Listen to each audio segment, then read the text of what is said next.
right.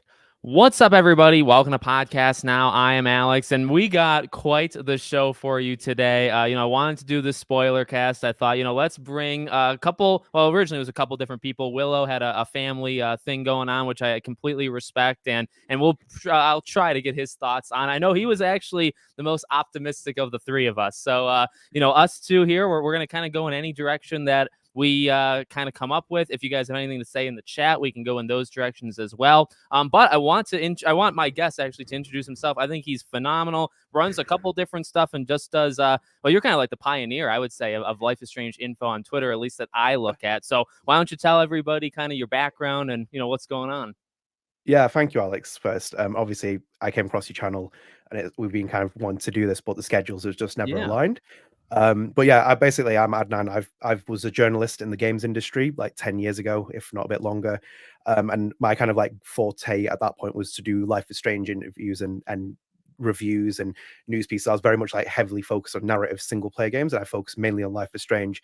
Then I left the industry for quite a bit and then came back to it. Then I left again. And then I like recently started my own YouTube channel, which was Player One versus the World 4 years ago. So I kind of used it as a platform to do my Life is Strange content. So do a lot of interviews with the actors, a lot of interviews with like developers, write comic book writers, etc. Quite a few people.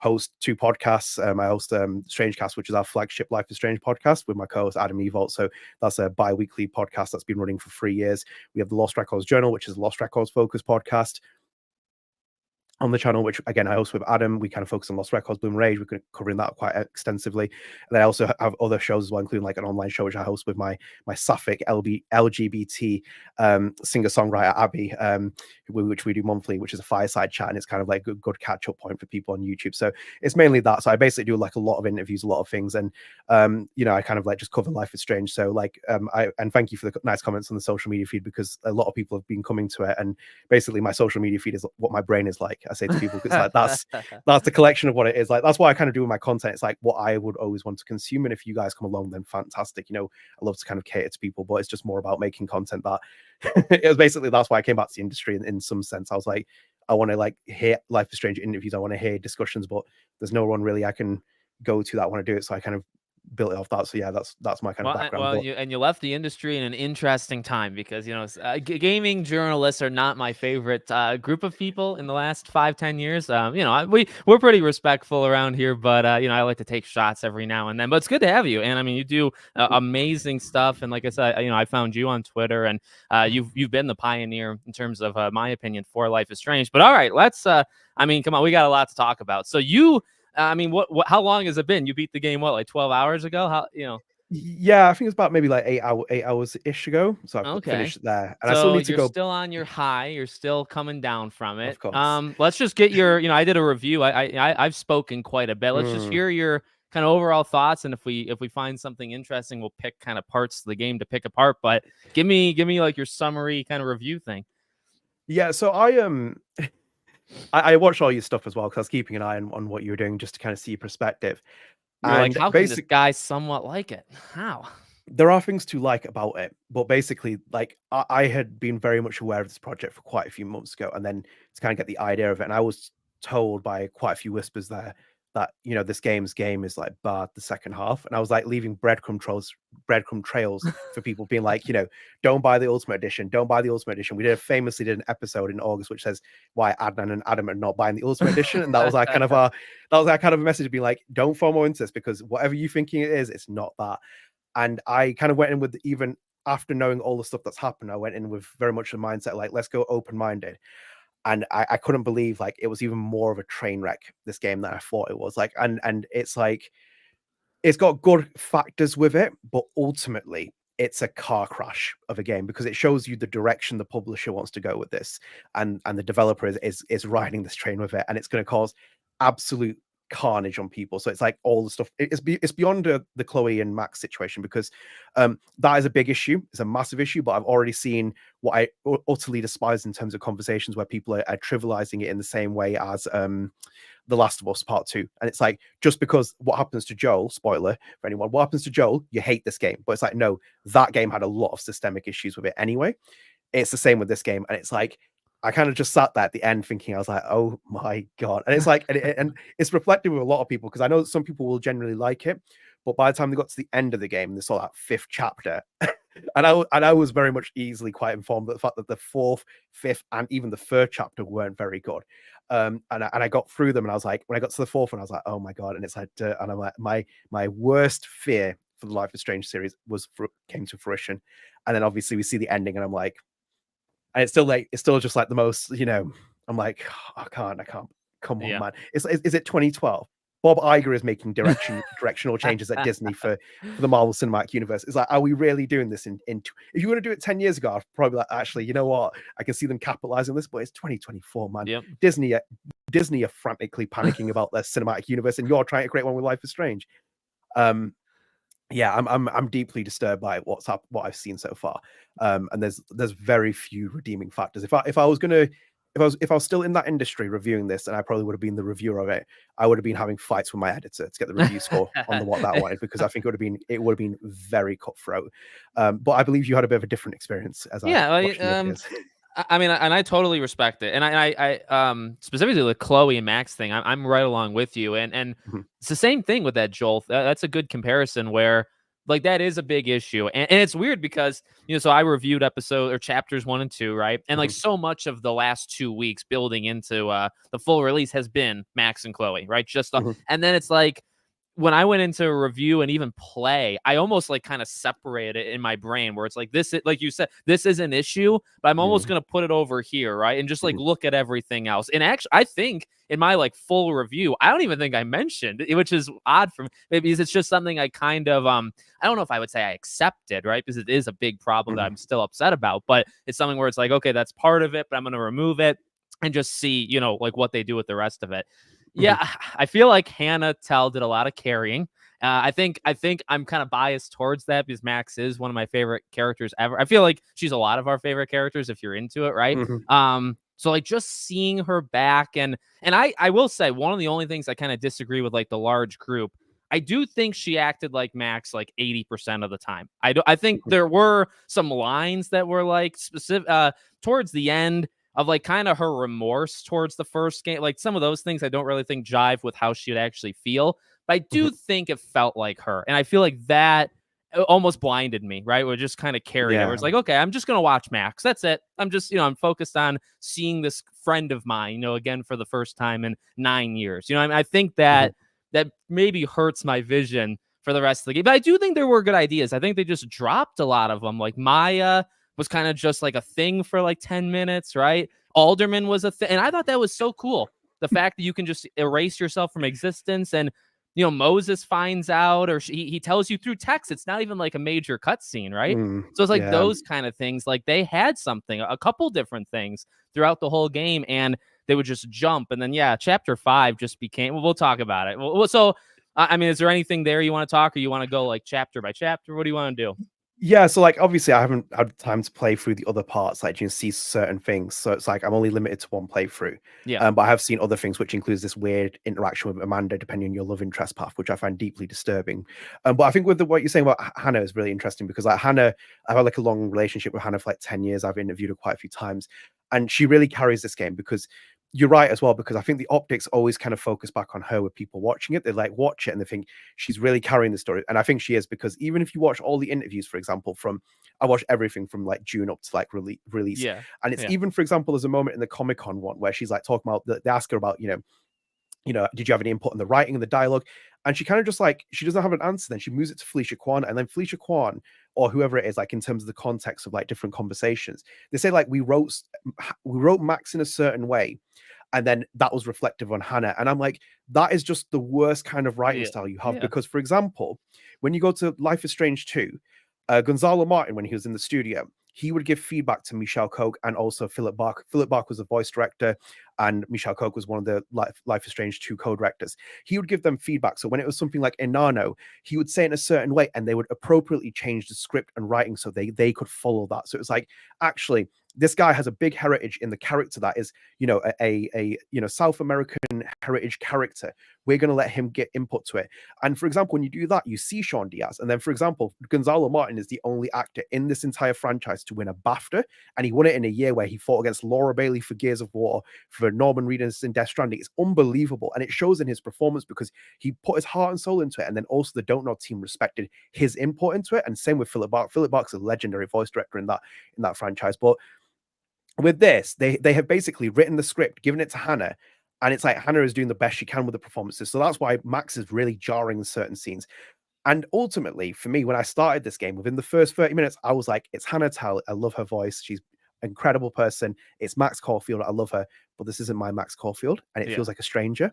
And I'm not taking the credit for the stranger comment because someone else said it on Twitter, and I was like, it's spot on because this is going to be a stranger for Max for a lot of people, because the 10-year gap that you have to justify big plot points. So, for example, the Max and Chloe plot point, that can't be told off screen.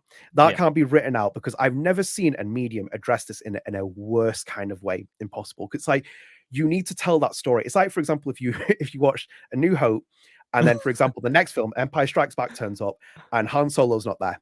And they basically and the story in that, for example, in Empire Strikes Back, is that Han Solo he's flown off. He had a fight with Luke and he's not coming back. Yep. And you'd kind of be like, what? It's like they were a trio. They were all together. They were going to fight the Galactic Empire. And it's like, yeah, he basically has like audio lines that come over from the sky. And it's like, no. It's like you have to address that elephant in the room and do something with it. So like ultimately, I'm kind of going a bit off trail with where we were at before. Go crazy. Go crazy. But that's the issue, because it's like, hang on a minute, there's so many different problems here. And then you try and do things what like some of the former Deck 9 developers have done, and try to like put like damage control in certain tweets. And it's like, you're making the situation worse. Yeah. Then you have Michelle Koch, who comes over, who's, again, Life is Strange 1 and 2 co-director, co-creator, who like basically puts out the storm very quickly.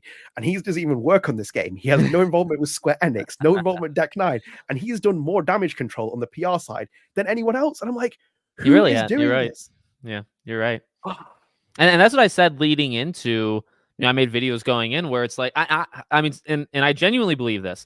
They really could fall apart. And I mean, for those that think like it's now I know, I mean, they have spoken, the co-directors of one, where it's like in their canon and like in your mind, if you want it to be in your mind, they last forever, right? Like that's the point. And that's fine. If you wanted to keep going and you wanted to actually do something where they broke up, I can get behind it. I really can, because like Max chooses to kill hundreds, if not thousands of people for one person. Cool. That can eat away at you, and you could break up simply for that. Like it's actually that easy, but you got to show it. That's where I agree with you. You've got to, it's got to be on the screen. Through text is not going to do it. Through a letter that, by the way, people were speculating that could be Safi shapeshift, right? It's like you had to go so into like the theories of double exposure to kind of like make it okay. You know what I mean? And that's obviously, that wouldn't be the greatest way of doing it, but that's how far we were willing to reach, right? Like to give it some sort of credibility. So, I mean, that's honestly, that's kind of where it starts and stops for me. Like I can buy it. I really can. In my playthrough, like if Chloe lived, I did not romance anybody. If Chloe died, I chose to romance Amanda. That was kind of my choice. And I felt like that would be what Max would be like more willing to do. So I kind of like injected, I guess, into that. But yeah, that's I guess where I'm at. Like they had to show it, and they didn't. They told it, and like you said, they made it worse. And the build up, right? Like when they said, well, we can't really talk about that at PAX or whatever that was. It's like that just came back later on. Yeah. Like just, I know your comments, but one comment I'll say, because I just saw it. I'm not comparing Max and Chloe to Joel and Ellie. I'm saying it in the sense of the criticism of argument, where people like you shutting down criticism because Joel gets killed off very early, that people like, you can't complain about this game. I'm talking about in a criticism perspective, not story comparison perspective. Or on your points, because like, and funny enough, when you said about Chloe and stuff, this is the first Life is Strange game I've ever played where my character stayed basically asexual, and it got to the end, and I had no interest with Max. When everybody is into you more than any other game I've ever played. Personally. Why is every character horny in this game? Why does every character, like, even because this is the problem with it, because as you said, even with like Chloe getting written off, I'm mourning that you've done this to my character, and then you're pushing horniness on me with Vin. I can't believe I'm saying the sentence. You're pushing that on me with Vin Lang, and then you're pushing it with Amanda. And it's like, this makes no sense because you're not mourning the character's development. This is some of the issues I had with Max with being in a dark room. People are trying to tell me I was wrong and stuff. I was like, no, it's like, I've got a bit more insight into what I'm talking about here for different things. But like, genuinely, it's like, why is every character horny? Who is writing this game? It's like, it makes no sense. And it's like, in itself, I think in it, I made a very, quippy remark a couple of months ago. I said that Emma Vicelli should have been a consultant on this game, who was the Life is Strange comic book writer, because it would have added a lot more weight to it. And she knows how to write Max. She knows how to write characters. And she, for example, shows what you were talking about, the kind of idea that two people can break up even though you sacrifice the town, because you do see Max and Chloe come to like a little bit of a thing where it's like they are reeling from the impact of that, but there's a very fitting storyline, that entire comic, the fact that Chloe waits for her and she builds a life for Max, and when they come together, it's like, we can make this work even though those things have happened, we move forward. Ultimately in this one, they've just basically said, you're wrong, we're gonna shit on your headcanon. I don't know if I can swear, I'm sorry if I did, you're fine. yeah, we're gonna throw all over your headcanon, and we're gonna do this, but we're not gonna give you any logical, reasonable response for it. And even in that comment you were talking about before, you said like people were deep diving into this, and I kept saying to people like, early when my theories and illusions were shattered, and when I learned more about this game, I was like, one thing that really stood out was what the game director Jonathan Stauder said. And he said in one interview, he's like, this is a Safi timeline. And at that point, consider anything you wanted dead at that point, because they're not going to Arcadia Bay. They're not going to go digging deep into stuff like that, because they've established this is Safi's timeline. And whatever Bay and Bay is, that is just extra fine details they're going to intertwine in this game. You play the game and it basically shows you that. And it's a huge, huge problem within the game where I'm like, I can't believe like what I was playing. I was like, this is just a weird game. And then it's like, it goes, it just jumps off into another direction. I'm like, fantastic. I'm like, what, who was writing this? It's like, it's just a bit of a mess. So it's like the writing team has made writing team, both past and present, have made a pig's dinner of this entire game. And it's like, they weren't reeled in. There's no creative vision on this game. It's just basically put together in the wishful thinking that, you know what, people will play it. And it's like, opinions are opinions, everyone has one. I have bad opinions, everyone else has it. But when I'm like looking at something like IGN, it gives it 9, and I'm like, what is going on there? It's like, no. It's like, you can call it a good game, you can give it whatever score it is if you like it, enjoy it, etc. But no, I'm not believing for a minute that this is a worthy sequel to the first Life is Strange, because it doesn't even sometimes want to be a sequel. That's the big thing for me. Sometimes it's like, because one of the things I've been thinking about when I finished it, and I don't know if you agree with this or not, I think one of the things that shows a really poor storytelling in this game, it's basically, we'll accept the original when we want to for plot devices, but then other times we'll just disregard it. So I had this thing with tweet that I put out, and people were kind of some people were getting a bit iffy with me. It's like, why is Max going into a dark room on her own? He's not acknowledging the fact that, and it's like, come on. And people are like, she's a photographer, she does this. It's until episode 5 where you get a little bit exposition where she's like, sometimes I hated looking at cameras, but still, I found like life in it. But people don't live like that. I've only recently started doing some like, counseling courses, like in terms of like studying for them and like researching them. People go to counseling at every point in their life, man. They go at different ages. And that's like saying, for example, an SA victim is going to forget about someone after 10 years. It's like they become like their dementor, their boogeyman. They can control it, but there's no acknowledgement in this game for that. It's like Jefferson is not even like properly acknowledged unless it's like, here's a plot device, and it's like, we'll acknowledge him. It's like, actually, we won't use Jefferson here. We'll use Lucas Colmenaro's voice instead in this little dark room sequence. It's like, who is making this game? It's like, you're not respecting your character. So basically, that was one of the strongest components of this game, where it could have basically been a big story arc around Max with Jefferson, because that is in both endings. And in itself, he should have been like a boogeyman thing. So it's like, I think one of the nice touches, like in her house, it says like Arrested Development. So it's not labeled as a dark room. Yeah. But it's like, I said, like, you could easily have had like moments where she walks down the stairs and she hears Jefferson's voice, or when she wakes up. People develop tics, when they have like bad experiences. This is a girl who was like drugged by this guy. She had like some like, she like idolized him. It was a bit like even relationship wise, if you want to say it, she had like some kind of like infatuation, maybe even interest, depending on how you see it. Yeah. And that's just ignored in this game. It's like ignored. It's completely forgotten. She might develop some kind of experience. Wake her up in a nightmare and she's like dripping in sweat. Fantastic. We've added some exposition to Max from the first game. And it's like, when I say that as well, think about the end of the game as well. If you have not played the first Life is Strange, it's going to make no sense when you're in the bathroom. They acknowledge very barely details of it. And then it's like, hang on a minute, we get to the end of the game with like the Safi stuff. And it's like, why are we reenacting this exact scene? And then think about it as well, the marketing, there's a scene where Hannah Telle's watching the first sequence that they recently posted out. That's why they did it, because it was like, we're trying to remind newcomers to the series. You know what? I completely forgot I watched that video of her going through and I completely forgot. Now I mean, my thing with the Nightmare, because, there was an okay pushback to me, because I've criticized it in my videos. And, one person I remember made a point of, I think what it was trying to do in terms of like have Max be able to like push through these, like, and that's kind of what we were saying earlier, right? Like there's some themes that are fine. And like that idea that she really needs to conquer it instead of still kind of running away, right? And that I guess continues to go even to the very last scene of the game where she's not going to run away this time, right? Like all that stuff is fine. I call it a discount nightmare sequence, right? That's the term I started to say, and it's because of those things. It's Nathan is suddenly Max, and I mean, like, do I like when Hannah Telle gets to kind of like show like a different, like, yeah, that's actually really, I liked Safi pretending to be her because it's just a different kind of personality. That's cool, but that doesn't like save the scene, right? It's like replacing Chloe with Safi, etc. And then like you don't even see Jefferson. It's the bowling ball thing. It's like it feels very discount where you all, and I said this in my review, I think you have to like put yourself into it to help the game out, right? You have to say, okay, Max would be very uncomfortable when she's strapped, and and Hannah does a good job. But it's like, okay, you have to almost inject your own thoughts and be like, yeah, this would be a stressful situation for Max Caulfield to be in. But the game doesn't really do it for you. You have to do it.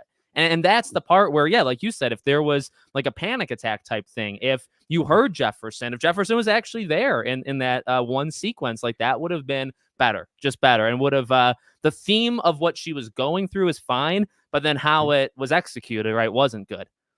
So have you ever watched the TV show Hannibal by any chance? No, I know about it, but I haven't. I would 100% recommend it. It's one of the greatest TV shows ever made. Well, in there, for example, the way that they do part of the story, there's even like Will Graham, one of the characters in there, he's demented. He's got like he's just keeps seeing this serial killer, and he follows him throughout the first scene. It's so frightening. And like for me, that would have been such a frightening scene, for example, if it was just Max sitting somewhere. You know, one of those scenic moments where she sits there and it like moves the camera around, even if Jefferson was just standing there in some kind of capacity. It freaked people out because it's like, that's the truth of it, because he is her boogeyman in some respects. And you have to show visibly someone's conquered a boogeyman in some kind of way, because then she would come to acceptance of it. This is a completely different plot, but it's like, I'm saying it because, for example, they put it in the journal of Jefferson. You see like a little sketch where she's like lying on the floor. Then you bring Jefferson back in some kind of capacity in the 5th episode. Then I think even in one point in the scene, if I remember correctly, she compares Lucas to Jefferson in terms of like being like this, maybe this hot kind of guy, whatever it is, like, this kind of teacher. But you're not embracing the more value of it. It's like you're saying, oh, actually, we're going to be a direct sequel here, but the rest now, forget about it. So like Max is not even doing this. And again, my other issue is Felicia Kwan, Jonathan Stauder, the narrative director, game directors, respectively, very early on said in almost every other interview, this game is about Max's trauma. It's about dealing with trauma. It's about dealing with this. We would bring Max back in this kind of way. We'd do this with Max. Have you? Like, what have you achieved here? It's like, again, these are the things where it's like Hannah is carrying these scenes. She's making Max likable. She's doing this, but you're not giving full exposition for this stuff. Max feels very hollow at times. She feels like a stranger to you, even though you've like known her 10 years ago. How does no one know about Arcadia Bay being destroyed? Why is it when Vince Alderman comes, it's like, oh, actually, I know about you, It's like Max doesn't, like, earlier in the game, I was like, Max feels like she's been teleported there, and people are interacting with her like she's like just, like she's just turned up. Like the students act really weird with her, so some say like Miss Caulfield. Loretta Rice religiously says Miss Caulfield. Others are just like Max.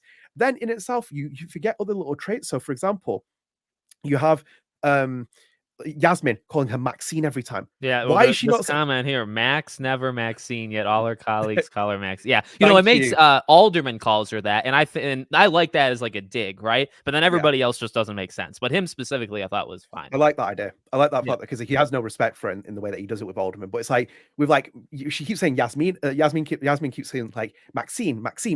Then other people like Max. Do it at least once to acknowledge the canon of the game, because it gives a bit of credence. She might be even like, I'm accepting the fact that I'm Maxine now in that kind of way, but no acceptance of that. And again, it's that issue with this game. It's like, I'm like sitting there and I'm like, this isn't the character you played in 2015. Some people might feel that way, but ultimately a lot of people are going to be like, no, this Max isn't my Max. And that makes this game 100% more difficult to play through, because you're basically seeing it through the eyes of Max, but she's like a stranger. She's like that comfortable jumper you put on one day and you're like, it's not got the same vibe. And that's what I have with this game. And it's like, it's not even against Hannah because she carries the game. She does brilliant performances, great acting. And it's like the same with all the actors. So it's like all the actors, I think, do within their own rights very good performances because they're carrying clunky dialogue. So it's like, for example, Lucas Colmenero, I think that's a great idea for a character.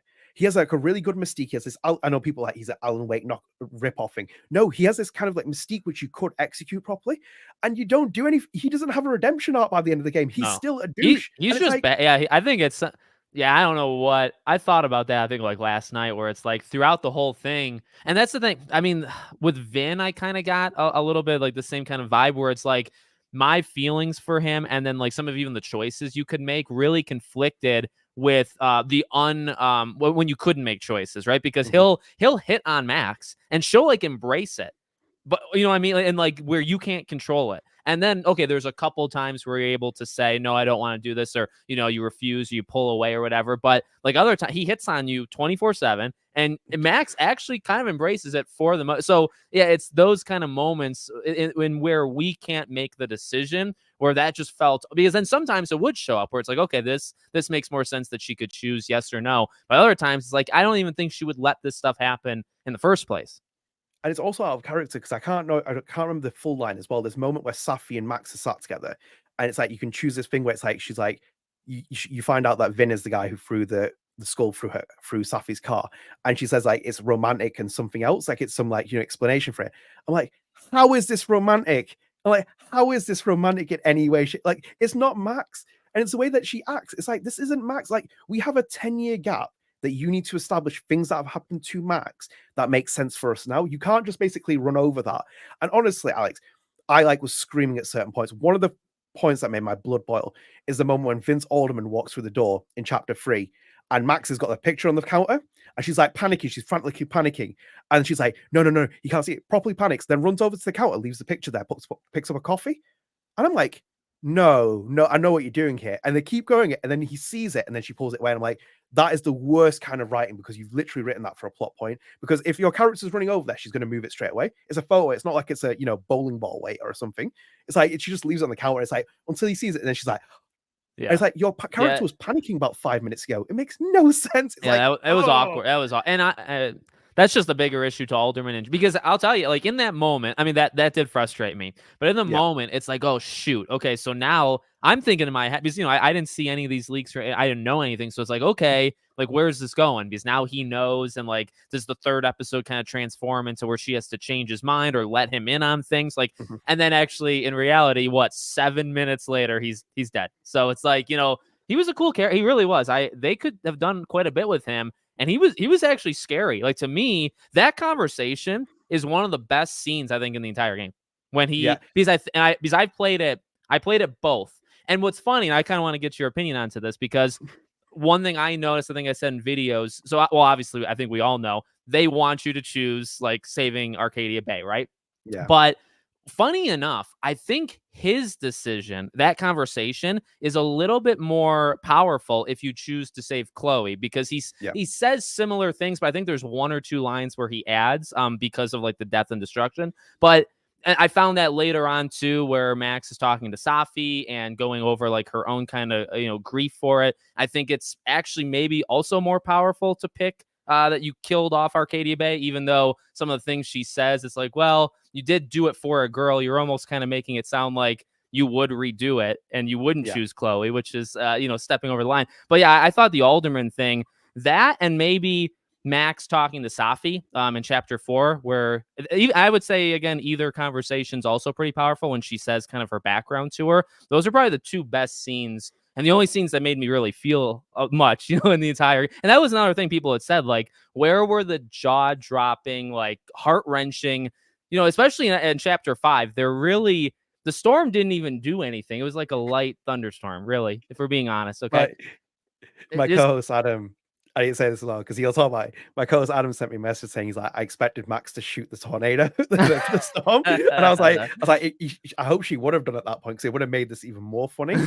But you're right though, because like even for example, you compare it immediately to True Colors, for example, that entire sequence with with Ducky and Alex dancing is like better than pretty much every moment in this game for sentimental moments or like even powerful moments.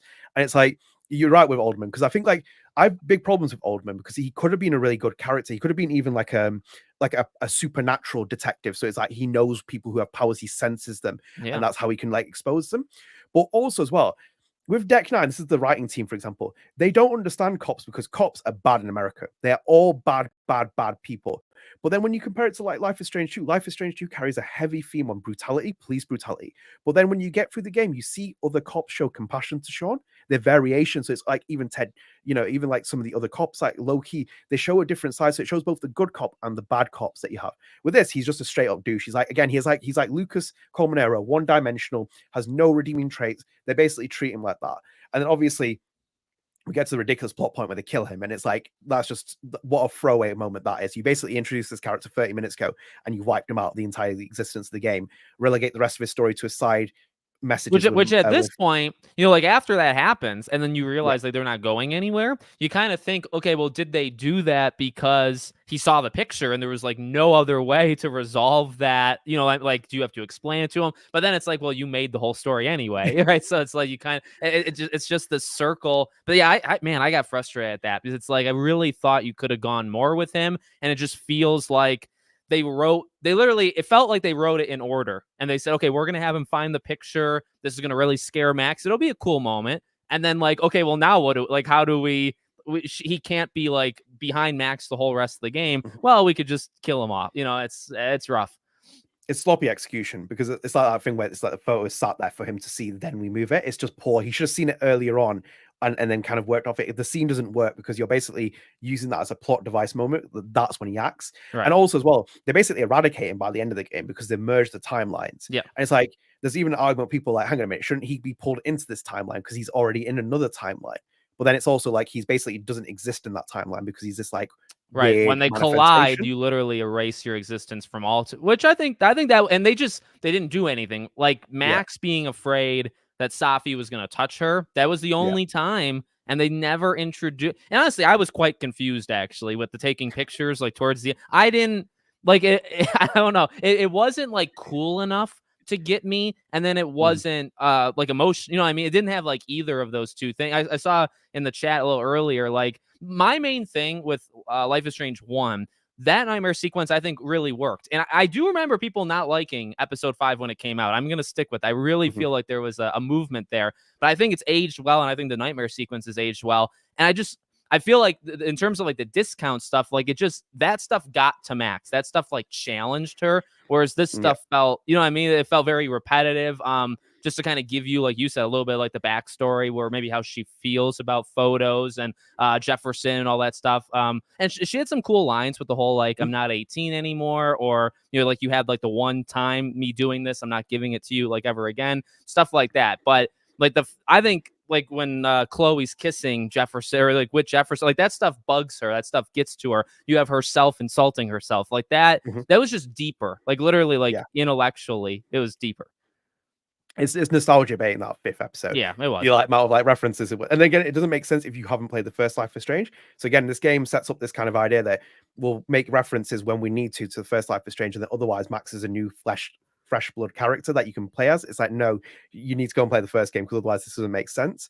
There's like inherent like loads of issues with that. So it's like even when the Alderman storylines goes and it gets to the later stages, as you said, it's just like a car crash. It's like a car crash with like people trying to get to the end of the story. And like one of the things I've had like time to reflect on, if anything, is when Michel was kind of doing damage control with his tweets. And in one of the tweets, he says like, I need to sit down and like write Max and Chloe's story. If I was going to follow it through, what would I do with Max if I'm going to write? I'm going to sit down and write it. It feels like this game, none of them did that. They were like, yeah, okay, we'll get Max in. We'll just like go 100 miles down the finish line and do that. Because, for example, Split is not an evolution of Rewind. Who made that idea, Cole? Because it's like, I've already made the argument that you can take. My biggest issue with this game is the fact that Max could be replaced in this game with any protagonist, any person. The story wouldn't be different, because that's where you lose the value of this game, because it's like she's not central to the pivotal point of this plot. So it's like, even for example, her split power, that's something Alex Chen could have, because it could be an evolution of empath. Because, for example, pulsing, as Max does, she feels the other world, then she can split into it. That feels like something that Alex Chen would have. She was a great protagonist in itself, like in True Colors. they brought Max back, and it's like someone thought, hey, actually, Split is a great power for her because that's an evolution. No, it's not, because an evolution would be, for example, she can fast forward time, or in the comics, like Pocket Time, where Emma says you can rewind a certain element and everything else stays the same. That's evolution of a power. Splitting is not an evolution of it. And at the end of the game, she doesn't have the power anymore. So I'm like, what did we achieve here? Like, there is what? Oh, I'm like, because I'm like, what's in my head is all the interviews I've seen so far from Stauder, from Aisha Farrow, from Felicia Kwan, all these people from Deck Nine are saying, like, we've got something to tell here. Like, we've got something to tell here. We need to tell it right here and now. And I'm like, you know what? Sometimes things are better left not told. And this is an example of it, because you didn't have anything to tell here. You didn't think about Max's story. You didn't think about the other ending. You do something. For example, that entire part at the end where you collide the timelines, do it at the beginning and then bring Chloe into this timeline or something. So you can actually like appease that ending. Start with the one where the Arcadia Bay is destroyed, yank her out the other timeline, and then put her in there. Bang, we've sorted 2 stories. You have to do something. That's what the comics do. You start smashing timelines to try and keep it. And again, as well, as I said before, Emma Vicelli, the comic writer, she specifically said to Square Enix, but do not make this story canon. She's like, it needs to be, it's a story to be told in the Life is Strange universe. You open the first couple of pages of comics, there's a really like touching line. This is one potential what if in an infinite universes. It's like, this is one story that can be told, because that's what happens with this game. And it's like, ultimately, there's like 100 things in this game that I'm thinking about. Even the puzzles. Like, did you find an Abraxas cube after the first one? I thought that was going to be a bigger thing. Yeah, they did. I didn't even solve the second layer, and I think there was only 2 layers, right? Because there was never and it didn't matter. But going back to, I think Kino on Twitter, or Keno, I don't know how to say. Yeah, because there was one moment, like you were just saying, with like possibilities for Chloe. One very easy one was to have Safi turn as Chloe, but because they limited her power to she needs to meet them IRL, she can't do it, right? But it's like when she's mocking Max and changing into perfect to be Chloe, Ashley Birch, probably not, but whatever, Rihanna, and have her say just a line to her, right? And doesn't she even calls her freaking Supermax, which is funny. But yeah, I mean, there were opportunities to do something that they just, you are getting me like thinking though, and probably souring my opinion. I do. No, I mean, I did say this, but I would like to actually take this a step further. One thing I said is, like, while I overall, I would say like the game, I don't know about that as much anymore, but I don't know if it needed to be told. Like, that's my thing, where I think, like, was it necessary? Did you need to do this game? The answer is no. So I guess, like, my question, well, I mean, I like your points. Like, you could really use anybody as Matt. You know what got me scared? No, I don't want to get you in trouble, like what you know versus what you can say. So, like, Hannah Telle, she said she auditioned, but did she audition just for the mocap? Is it so? Because I swear to God, if they thought they're going to bring back Max and then have to force Hannah to re-audition for that character, I'm going to flip out on live on stream. So my belief, if anything, this is not from what I think, like I've heard or anything. My belief is they would have gone with Max either way. So I think if Hannah wouldn't have taken this character, I think they would have gone with it because they've aged her enough. Whereas I think that they would have been like, actually, you know what? If Hannah Telle doesn't come back, we'll bring someone else. And this is just my theory, if anything. But basically, why Hannah had to audition for Max, if anything, is because they're using full performance capture. So obviously the first game is set with just voiceovers, and then there was mocap done differently. So in the first Life is Strange, Serena is Max's mocap actor, Hannah is her voice, and they did it separately and then they combined them. Yeah. Since True Colors, they've gone full performance capture on every game, Deck 9, including the Expanse. It's all full performance capture, and they basically need actors in a certain build. So, for example, if they bring Hannah in, they need to, one, know that she can do mocap, which she has done previously on Murder Soul Suspects. She did it a very long time ago. And secondly, they need to find out if she's the right build for Max. So, for example, Max looks quite different from this game. I imagine it's probably built around Max looking like Hannah a bit more in terms of her build and etc. So they need to kind of like pander to that. And also as well, it's not binary, you get your rollback. So here's like a little bit of fun trivia. So you basically have Danielle Vivatis was Rachel Amber's mocap actor in Before the Storm. Kylie Brown was her voiceover. When you get to the remastered collection, Danielle Vivatis is not facial capture from Rachel Amber. It's now Anastasia Davidson. Anastasia Davidson did Diane Jacobs in True Color. She then did Rachel Amber's facial mocap for True Colors, and at the same time, Danielle Vivatis auditioned for the role in facial capture for the remaster collection, didn't get the role. So she was Rachel Amber's motion capture actor in Before the Storm, re-auditions for facial capture in the remastered collection for Before the Storm, doesn't get the role, but Anastasia gets it instead.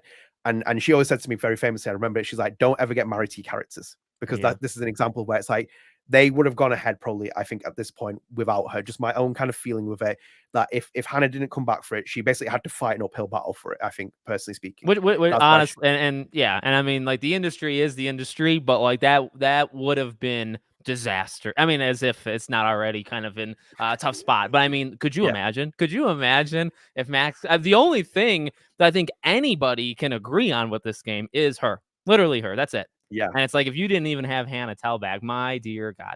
Yeah. Yeah, I think the actors have got, like, the actors should not be a target in any way, shape, or form. They're all lovely. Like the guy who plays Lucas Marco Robinson, he follows us on Instagram. He's a sweetheart. He likes everything. You can see that for like them, it's like a breakthrough roles and stuff. And it's always been a great thing with Life is Strange series. You had actors make their mark in this series and then have like breakthrough roles. And it's like with this, I think it would have been an uphill task if they wouldn't have had Hannah Telle. But I think that's the kind of like sad thing. I think she basically was like, I'm going to audition for this role, because if they don't give me this role and someone else takes it, she's probably going to be more heartbroken seeing someone else play Max. So it ultimately came down to the fact that they needed her for motion capture and then see if she can fit the motion capture build. That's the big like kind of issue that they had with that.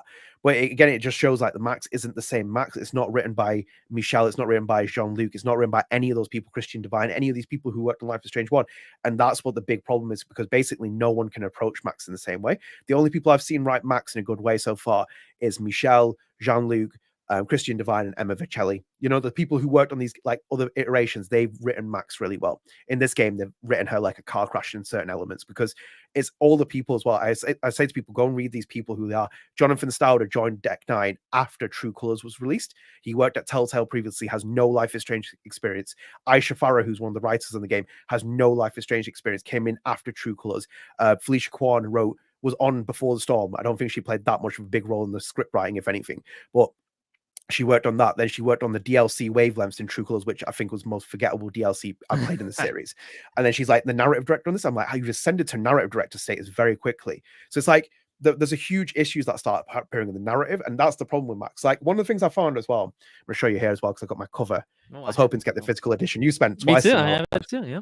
Yeah, I've seen you spend both Ultimate Edition and that. Maybe you should Don't listen bring to the it. podcast. Don't bring it. You won't spend it. This is like, I'm not going to take a dig at just Square Enix. I'm going to say this is in terms of like any modern day comics, any modern day covers, because I was part of that great era where you had great covers, you had like instruction manuals, etc. Of course. Now the greatest era. Oh, it's so good. I feel lonely not having those eras anymore. But one of the things that's really reflective on this is why I was making that argument that when it wants to be a sequel, it wants to be a sequel. When it doesn't want to be a sequel, it doesn't. Because, for example, if you turn this over and read it, there is no reference, for example, at all to her being an original, like, she's connected to 2015's Life is Strange. Nothing on here. It's just about Max. It's very generic because it's trying to make anyone pick it up, being like, you need to play this and it's a new adventure game and you can connect with her. In itself, like, for example, if you look at Konami, Metal Gear Solid, for example, Metal Gear Solid 4, Kojima like writes this like the legend is back, or it's like, Snake is back. It always gives this kind of thing with it. Japanese publisher, this is a Japanese publisher. I know it has a European division, but still a Japanese publisher. So basically, that's the issue. So when you look at this for the marketing, it's misleading for me personally. It's misleading because you need to play the first game and you're not accepting the fact that she's a protagonist. Just say it's a direct sequel. Put the legend is back. It makes it more stand out because Max is an iconic character.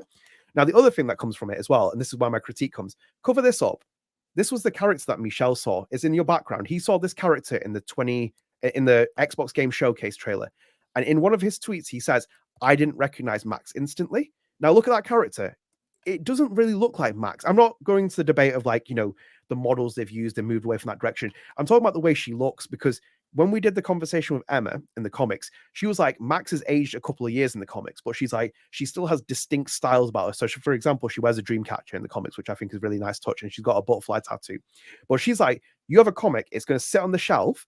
We basically need you to see it and be like, that's Max. And instantly from the comics, you can see it. If you cover that and show that to even Life is Strange fans, it might be like, it's Max. And they're going to say, they're going to do that hesitation. They're going to like, it's Max. And that's the issue of it. And then in itself, my damning review of this as well, this is what I think of this game. This game is called Double Exposure. It's not called Life is Strange Double Exposure. That's my damning assessment of this. This is not a Life is Strange game because this shares absolutely zero Life is Strange DNA with any of the games. barring the soundtrack, I would say, I think that there's nothing inherently that connects this game to any of the others in terms of that DNA, the anthology, the coming of age story, all gone. All stripped back for a murder mystery game. No, sorry, supernatural murder mystery game, which in itself, Alex, as well, they don't even solve the murder either. Where did that go? Well, I want to get into it. So I just did that video last night, and I'm confused personally, but you might be smarter than me. You probably are. So what do you think? Like, I mean, to break it down in case people didn't watch videos or haven't like looked into it, right? So I guess the main thing that's confusing about it is like Safi needs to die, right, for basically the game to happen, like literally the lore to happen.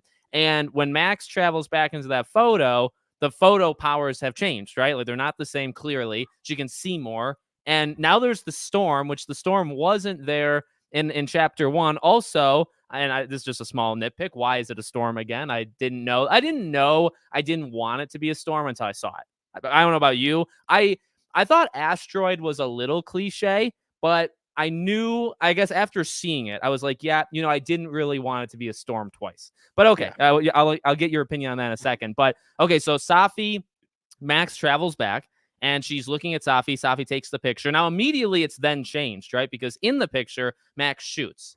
Now she doesn't. And then you ask a couple questions. You don't really get answers to them. She blacks out. So the only way for it to work, in my opinion, is for Max to then, right after that, shoot her. And it doesn't seem like she's going to. So if she doesn't shoot Safi, the rest of the game doesn't even happen. So I think I broke it down okay. You let me know if I messed anything up, and where you want to go with that stuff. I think you've made a lot more sense than I think this game has, because it made a pig's dinner of the entire thing. Because, like, for example, she jumps in the photo. I thought her rewind power was gone. Like, where's only when they, like you said, only when they want it to be back is it back. Of course, when the plot device needs it, we include it. That's why. And it's like, for example, that in itself as well. Let me just say something. It destroys player agency, because Max, depending on whichever ending you do, knows the repercussions of her powers, and yet she just flimsily runs around and uses it. That was my and biggest hate going in. That was my biggest. I hated the idea that she, and she, we're taking off on a tangent, but I don't care. She tells Safi at the very end, and I loved it. It made me feel like I was heard by Deck 9. But they didn't do anything with it. She tells Safi that, like, you can't do anything without having like, she says that, right? Like, anything you do, there will be some kind of pushback. And I said, yes, that's exactly. But she tells her that at the end, and then you can still agree to help a MCU villain. But then she didn't do that the whole game. But she does get it. She proved right there she understands. So I just wanted to throw. I love that she said that, but like, she should have said that in episode 1, and she didn't act like it. So yeah, I just wanted to throw that. I hated that. No, you're right. The fact that you mentioned that line, I almost forgot about it, and it made me even more. I think she says it no matter what. No matter what you choose, she will say, like, anything you do, because she wisens up, I think, at the very end, right? Where she's like, you can't, and she throws like a God complex at her. You can't be doing that. There's going to be repercussions for your actions. Great. But yeah, you just travel through my jaw actually kind of did drop in that moment, because I thought, again, with like the Alderman thing, I was like, oh my God, she's got the powers back. Like, can we do something with it? And then they didn't do that either. Because, like, the problem is when you said that, yeah, we'll do the God complex after we messed up the second time. Our character has not learned anything. We've completely thrown that under the bus. I gave her a hard time to Rian Johnson with, like, Luke Skywalker, and I think he's done outstanding work now when I compare it to this heap of mess that they've done here. But, like, in itself as well, Alex, one thing that you've kind of said that when you're trying to explain it.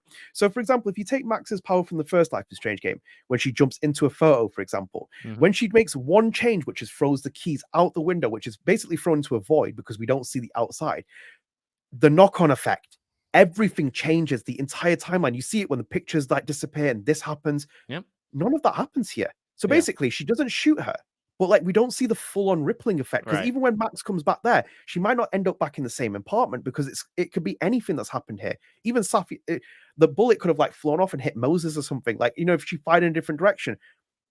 None of that is established. So basically, the power is even more reduced in the fact that it becomes a mess at that point, because you haven't seen the long-term effect of it. Like, they basically try to tell you the story instead of showing the instant impact from that story.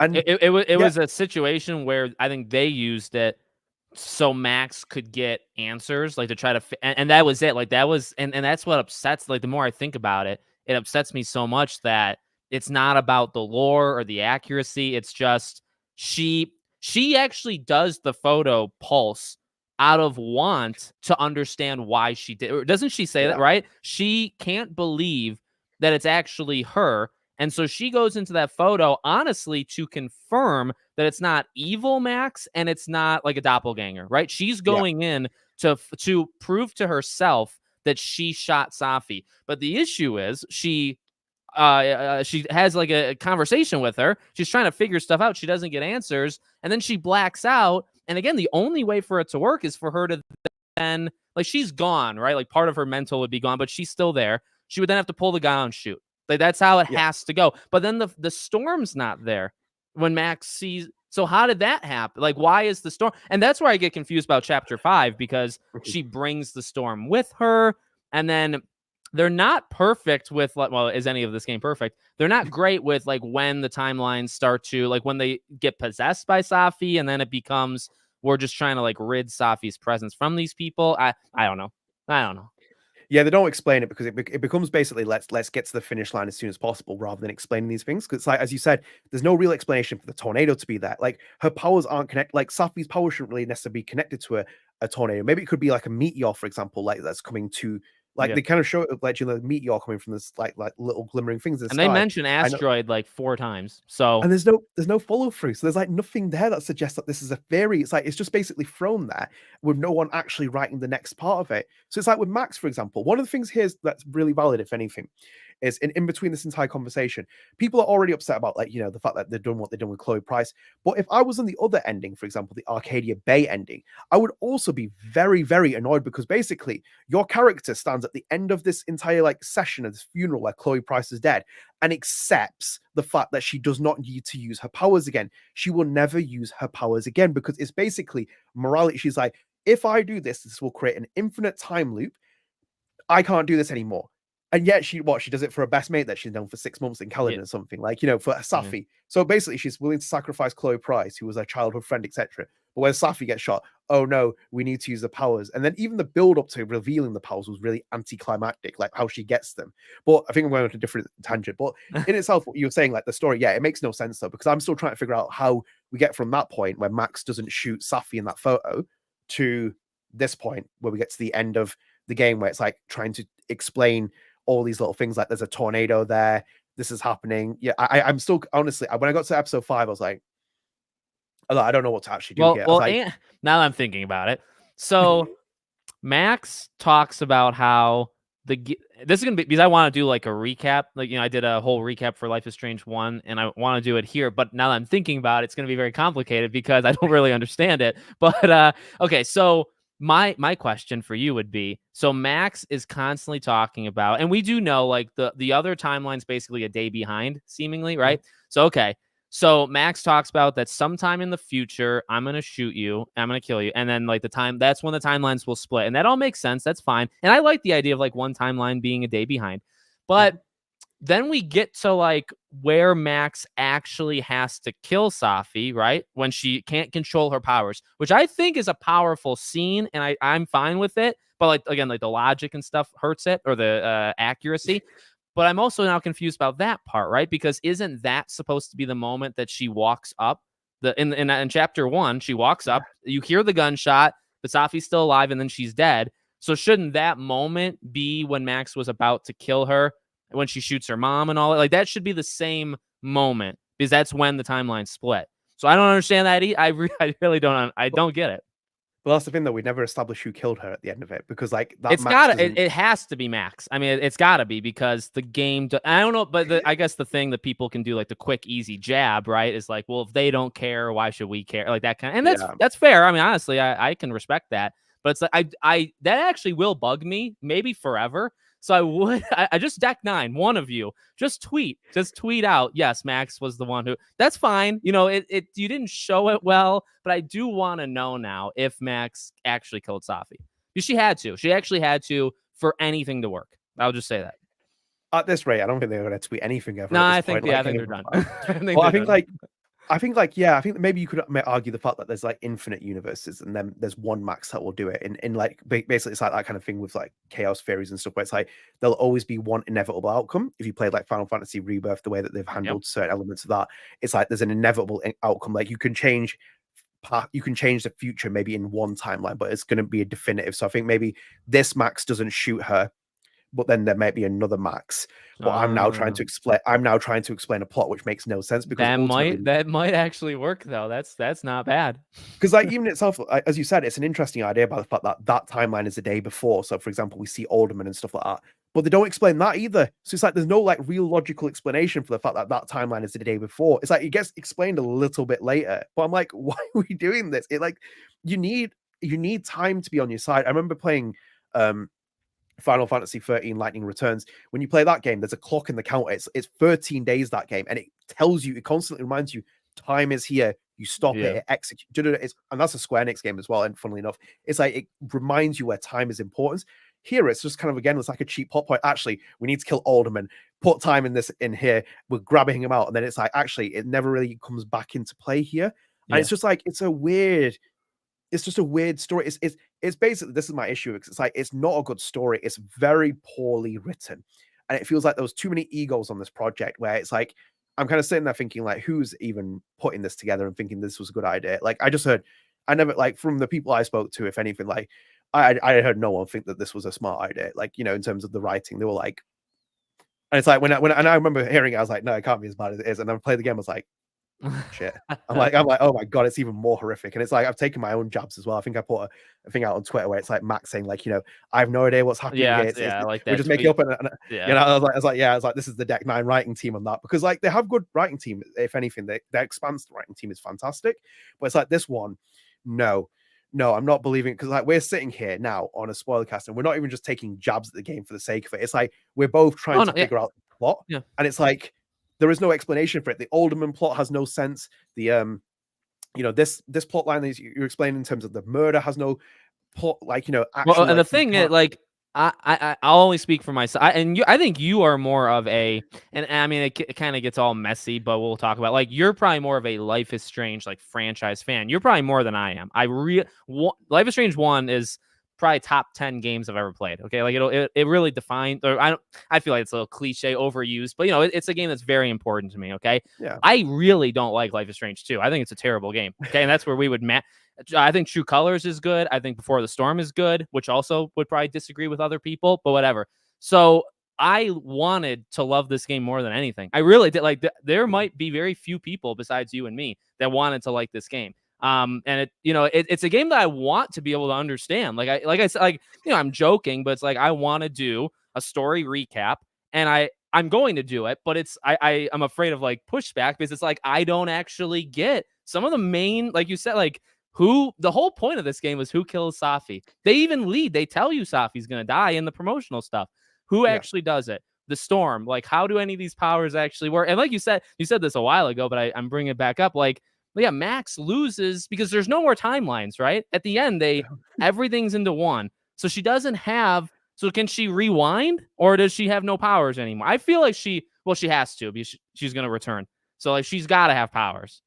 There's no way you can't make her like not have powers, right? We haven't talked about that yet. So is there anything you want to say to what we just said, and then let's talk about Max Caulfield will return?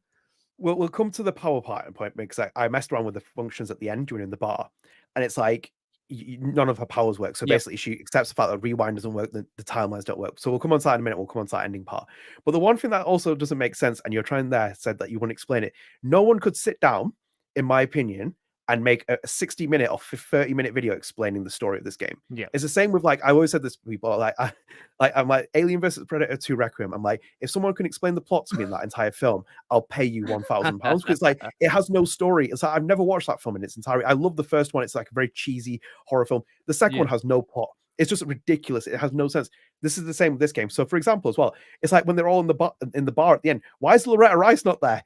It's like you made her a big story. It's like, why is she not there? She's the biggest snoopster out of all of them. You bring all these other characters, like the new cast as it is, and you don't introduce them. It's like you don't bring Loretta Rice there. It's like she's in the. You can like have like a choice, if anything, earlier in the in the game when she's in like the nightmare sequence, you kind of like end her arc there, but she's not in the bar. So I'm like, what's happened to her? It's like she's the kind of person that I expect to be there. Did you? I want to stop right there. Just a quick question. Did you? Because I thought that Max was going to do like a speech in front of like the whole campus. Did you think that, or did you think because I literally because like that's another part. I want to say this, okay? The game also felt weird to me. I think True Colors honestly started this. I got to be real. I think this is a Deck 9 thing. It felt very like constrained. Like I felt like that school had 10 people in it. That's it, right? And also like for a murder mystery, there was 5 suspects. There were only 5 people in the whole game. So like Vin exists and he's a suspect because he's there. If there was 20 other people there, they could also the most people on screen was when Lucas was doing his speech to Safi. That was the most amount of kids I've ever seen in my life. So I just felt like this game was very like the school is hollow. And I will say, okay, I know we're taking shot or we're doing I think we're doing it pretty respectfully. I do think that is a Deck 9 thing. I think that's more of like a new age type thing where it's like they cost so much for these actors. You know what I mean? And it's fair. Like, it costs so much to make this stuff and animate. But and I love it. I mean, I think it looks really good, visually spectacular, and it's really well acted too. But it makes the game feel like there's nothing going on. Caledon does not feel like it's a campus. But I really thought that whole lead up, because she walks and she can talk to Loretta, right? And talk to Lucas. I thought she was going to make like a freaking speech to like 40, 50 people and say, I have powers. And I actually was dreading it. I was like, why is she freaking? Because I don't want people in my own headcanon. I don't want the powers explained to me. I don't want the storm to ever be given a reason why it exists. And I don't want Max to tell people she has power. Those are my like 3. And so I was afraid. And it's like, oh, well, she's telling 5 people. That's not a big deal. But that was a tangent. But did you think like she was talking to 5 people, or did you think she was going to like out her secret? Well, Life is Strange has never been about the powers. Let's establish that very quickly, because it's always about the powers of the mechanic that help drive the narrative forward. It's always just it complements the entire game, the series, etc. It's funny you mentioned the speech part, because when we were back in the bar, I was like, "Are we doing True Colors again here?" It's like, are we doing the Alex Chen scenario where she's in the bar? And as you said as well, when she's like going to tell powers, it's like almost like when that moment Alex is confronting Jed. The thing is, though, but by the time we got back to the bar, I was like, oh, right, okay, we're doing the True Colors thing here again, and that's frustrating in itself. The one thing I got from the town as well was like, it's a beautifully looking town. It's obviously very much built like Arcadia Bay. I know that another user that I've seen on Twitter who follows us, Life is 2D, has talked about it's basically looks the exact same as Blackwell in terms of the layout and stuff. And it's a bit clunky to kind of navigate as well, like you need to go to certain faculties, etc. It's a little bit like, maneuvering wise, I'm not really that keen on it. But as you said, it does feel like a soulless town, because like, for example, True Colors was an L-shaped town. It was literally an L that you'd go around, and it had like very few limited things. Again, the same problem happens here as well. So it's like a limited number of actors, key actors that you can interact with. Everyone else is just doing their business, and it just doesn't feel much with it. You're right about cutting costs as well, because like Square Enix has had its own reputation in terms of IGN and stuff. Let me just put that mute there. IGN has had its thing with where it wrote about, the idea that Square Enix allegedly puts this to the lowest bidder. You're right about the actors, for example. They don't use union actors, for example. They're always non-union actors, new actors, like fresh young faces. It's kind of like helps you cut the curves. Obviously, it doesn't make it expensive, because as I always said very early on in my videos, I was like, if Ashley Birch was in this game, she'd be front and center of every piece of marketing. Is Hannah in the union though, or no? So Hannah was previously SAG, but she was a different part of SAG. So when before the storm happened, she couldn't reprise Max at that time, but when Farewell happened, the SAG strikes stopped. But I think she was a different division within SAG. So it was like I think she said there's something somewhere on Reddit where it's like she was a different part of SAG, and she could have played the role either way. But ultimately, they don't use SAG actors for different reasons. Like SAG has like got very strict rules with certain things with that. Funnily enough, they have used SAG actors, I think, before, because when Deck 9 did The Expanse, Kara G is a drummer, a comedian drummer. She is a SAG actor, and they basically had to do SAG protocols on the set. It's very different. It's a different conversation. Let's not go into that. It's a different thing. Yeah, True Colors though. With double exposure, by the time we got to that point, I was kind of fed up anyway, and I was like, okay, I'm just taking pictures of people here and doing little double exposure effects, which I still don't get the idea of, if anything. But like, I was taking pictures. At that point, I was just wishing this game would be over. It's like I didn't even expect a speech at that point, because I was like, I know what they're doing anyway here. They're going to explain the powers at some point. They're going to do something which is ridiculous. And the way it ended, I was actually like, this is actually quite nice. That we just kind of like, calling it a day here. And it's like, let's not do any more damage to this franchise as it is. yeah, ultimately, it feels like a very watered down version of True Colors' ending, and I'm like, I'm not really too sold on that part of the game. So I didn't expect a speech, but there were certain things I was disappointed with. And again, going on a tangent, one thing was Maya card. I was like, why has this got so much time in terms of the story? Yeah. It's like she came out of nowhere. And then at one point as well, I thought they might have thrown a plot twist, which is the idea that Safi is basically Maya Okada because she looks quite like her when you look at the spirit, like the graphics and stuff they put in the in certain places. Maya looks very similar to Safi, so I was like, maybe there's a bit of a plot twist here. Maybe it explains why she slept with Vin Lang, etc. No, doesn't do that. It's like, right, cool. There's another great plot. The Maya thing felt to me like it was the discount Rachel, where we need a B. And I mean, Rachel, I don't know if you want to call her a B plot. Like Life is Strange 1 did a lot of like A plots, and they just like stacked, right? And they rotated. So like you got the Kate stuff. It was with I won't say it, like the S word and all that stuff, right? You have that, and then you also have Rachel in the background, but she's not like lesser than. But they just kind of rotate some of the main themes. In this one, it felt like the murder mystery was definitely like plot number one until I guess chapter 4, because chapter 4 was totally, we're gonna expose Lucas for what he did to Maya. And I mean, and this is another thing, I mean, you can correct me, like, so the story with Maya, she does eliminate herself, doesn't she? Like, there's really not a mystery behind that. That's actually what upset me, is like she's introduced as this like mystical type thing where it's like, yes, how is her and Safi connected and all that stuff? And then by the time it gets to chapter 4, it's Safi knows what happened.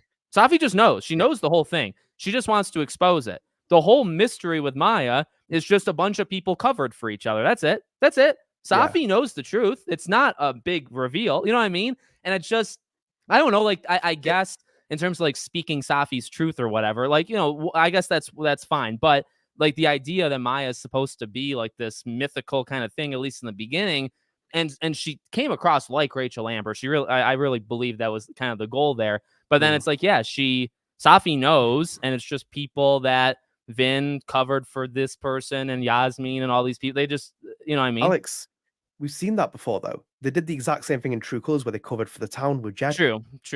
So it's like, why are we rehashing the same? It's like the same studio as well. True. It's like, why are you rehashing the exact same plot point? I agree with the Rachel Amber thing as well. But this is the problem with Life is Strange double exposure, because ultimately, and I'll ask you this very quick question as well, is the first Life is Strange game a murder mystery? No. It's got elements of it.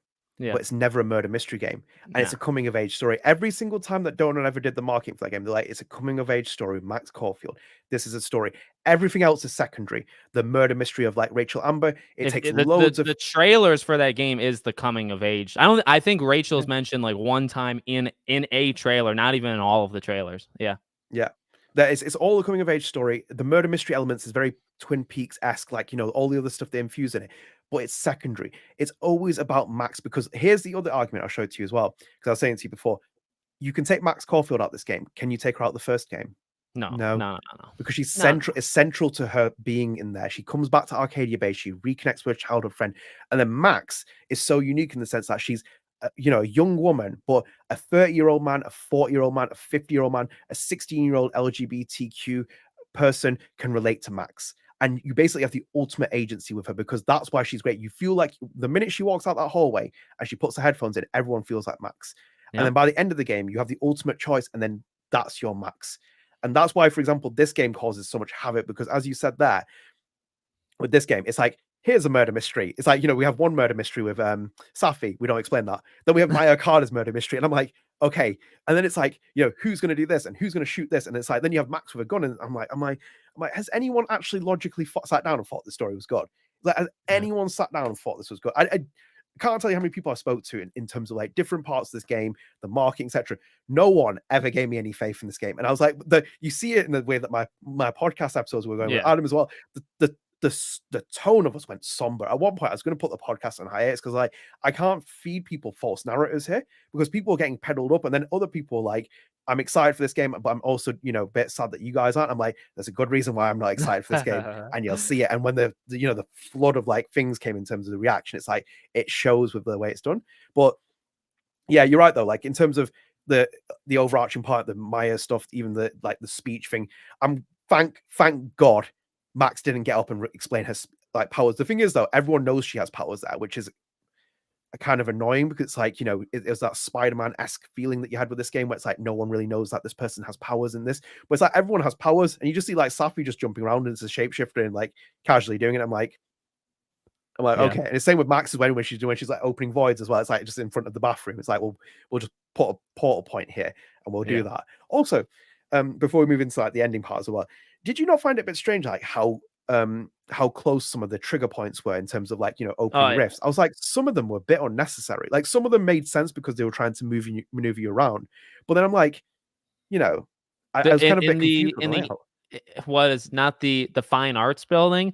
There's 3, right? There's the one like behind just that wall, and then there's one behind this. There's 2 behind like 2 different statues, and they're maybe like 15 feet apart, like from you know, all around like that coffee shop area. Yeah. I mean, I like originally I don't even think I put much thought into it, but I mean they like. Then I thought, okay, well, they're doing it because she can't be seen, right? Like she's got to, because she literally disappears, which is cool. I like the idea, but yeah, I don't know. I don't know. I don't know what to say. It makes sense though because you can do that, but then when the one in the snapping turtle bar makes no sense because there's booths next to it. That one's, so imagine if you're sitting there as Moses. Yeah, there's you're like eating your dinner, shoot, and you just see Max like rip out. It's like in front of the bathrooms as well. Someone would walk past it when she's doing it. It's like, don't mind me. I will say this has been more, you know, towards the negatives, and I will give you one positive. Then maybe you agree, maybe you don't. One thing I really did love is the stark difference between living and dead. Is specifically, I'd say the snapping turtle. So I think it's chapter 3 when you're able to romance Amanda or Vin. Now, some of the sound mixing is just all over the place in this game, but honestly, whatever, because the music is beautiful and the voice work is good. So if it conflicts, whatever. In that chapter 3, that, you know, again, in terms of like those conversations that I mentioned earlier, those were probably the 2 best moments, but that snapping turtle arc in chapter 3 was maybe my favorite because just the living world music that was kind of on was beautiful. Real. And when you go into the bathroom and you rip it and it's just dead, right? There's no, I love that. And they did do, I don't want to, because I was going to say, like, I wish they did that more. To be fair, they did do that. There was a lot of moments of, even in the admin building, right? One of it has decorations, and the other one's just dead. Like, it literally has no soul. So I will say that was very well done. I agree with you. So like the visual set pieces I had no problem with, and it's like the only issue I had when they keep saying it's Dead World. When Max says it in dialogue, I'm like, it's just so. I'm like, stop saying it's Dead World. Just like, can we know it's Dead World? Like, you know, you've got the markers and stuff. Please stop saying it. But no, the positives for me this game were the visuals, like the locations and settings were great. Even if it was limited, still very good. As you said, the contrast between night and both timelines were very good in that sense. That was fine. The music's great, fantastic from Tessa Rose Jackson. The acting, I think, again, this is more on the side of the fact that Webb Pickersgill's a performance director, who I think of very highly. He did performance direction on True Colors, does a fantastic job with the actors, and the actors very much carry this game in terms of very poor storytelling and narrative.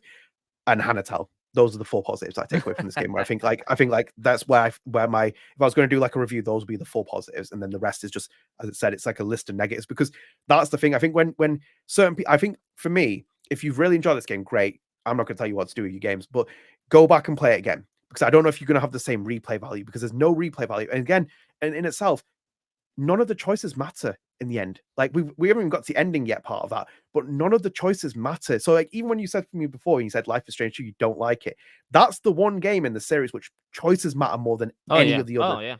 Like it dictates things, like even like in terms of Sean and stuff, everything is like hinged on the second Life is Strange. Their choices are so meaningful. First Life is Strange, obviously the ending, and maybe mainly the ending that has like some kind of implication. But this game, none of those choices like really substantial, and it's like it actually pulled similar tricks where it's that illusion of choice a couple times, and it in that way it did remind me of, again, like I think one's aged really well even with the limit. I think people are more willing to accept that like limitations, but you know, you're right. Like Life is Strange 2, doesn't it have like the most endings of any of these games? Does it? It has like 4 or 5 endings. I didn't like any of them, but whatever. It gives you the option. But you're right. I mean, like one other thing I want to throw at you, and then we'll talk about just the very end. I don't know if you agree with this. So one thing I said in my review that I thought was kind of actually weird is the majority of her time shifting puzzles in the game, like the actual gameplay. Because if you think about it, and that's why, I hate review scores, right? Now, you being a former journalist, I hate them, right? And I just don't, I've talked about it on the channel a lot.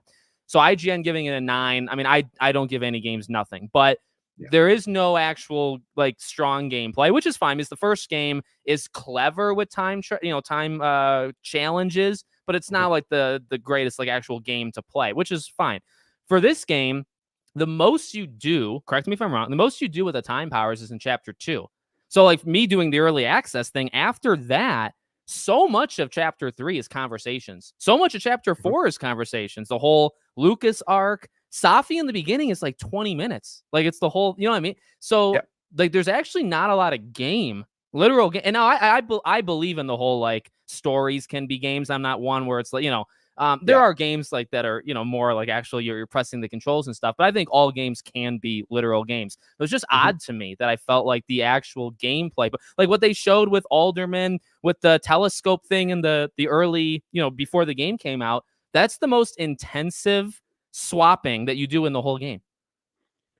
By the way, as well, you just like mentioned the telescope part. You just brought up another annoying factor for me. It's like, why can she rewind when Alderman catches her, but we never do it at any other point in the game? Like just when you mentioned I kind of embraced it in the moment and then ignored it for the rest. Just like them. Yeah, that's again, this is the huge like systematic problem with this game. But no, what you're saying is right though. I think like ultimately, and I heard this in your review when you were talking about it, where it's like that kind of element of like the gameplay is missing, which is weird because you still have a character who has powers, but it shows the limitations of the split mechanic. It's not as strong as the rewind mechanic, and pulsing is just kind of like seeing little things here and there. So it basically becomes, as people say, a walking simulator. It's like you're pulsing to hear other conversations.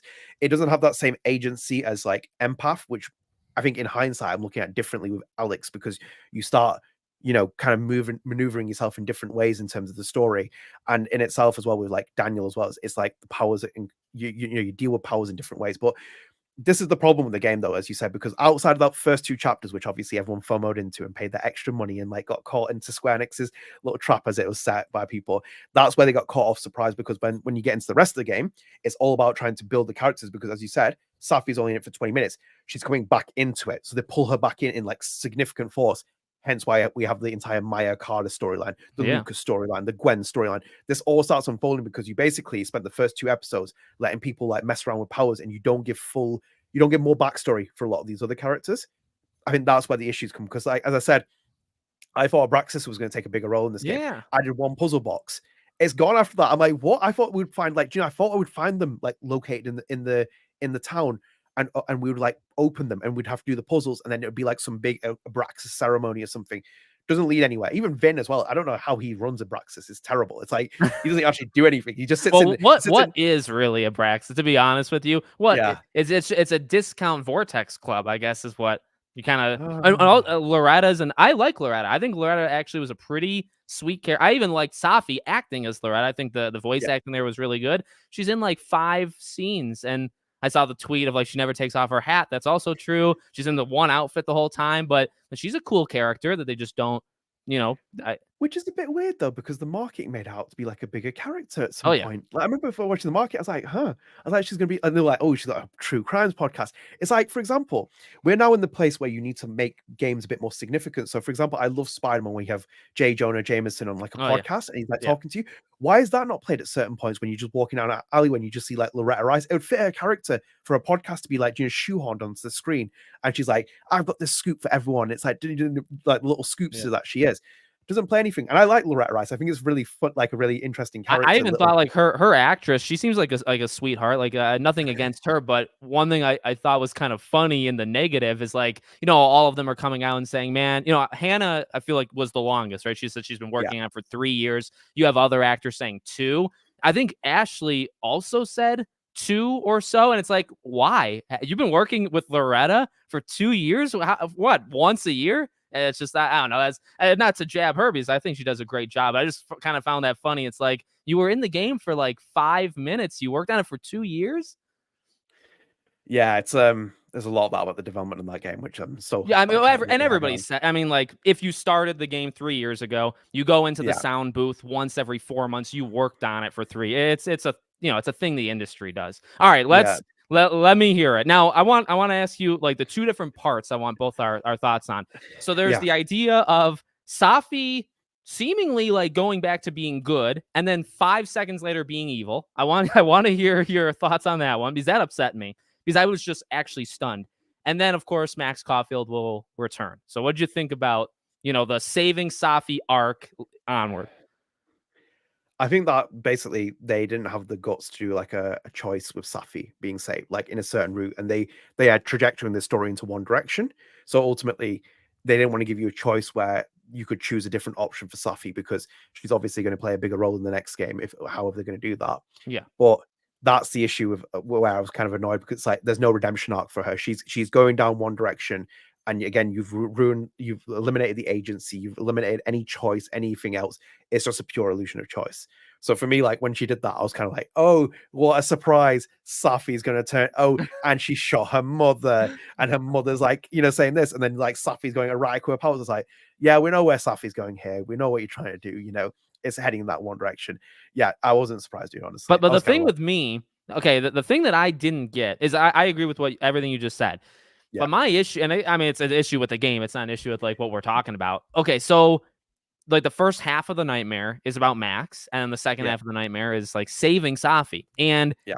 I actually think they did good with like the arc of like you're getting through to her, you talk to her. I actually really liked when you're jumping to the different locations and you're kind of carrying over the camera. Yeah, it's a cliche thing. Like it's been done before, but it was really Mhm. cool.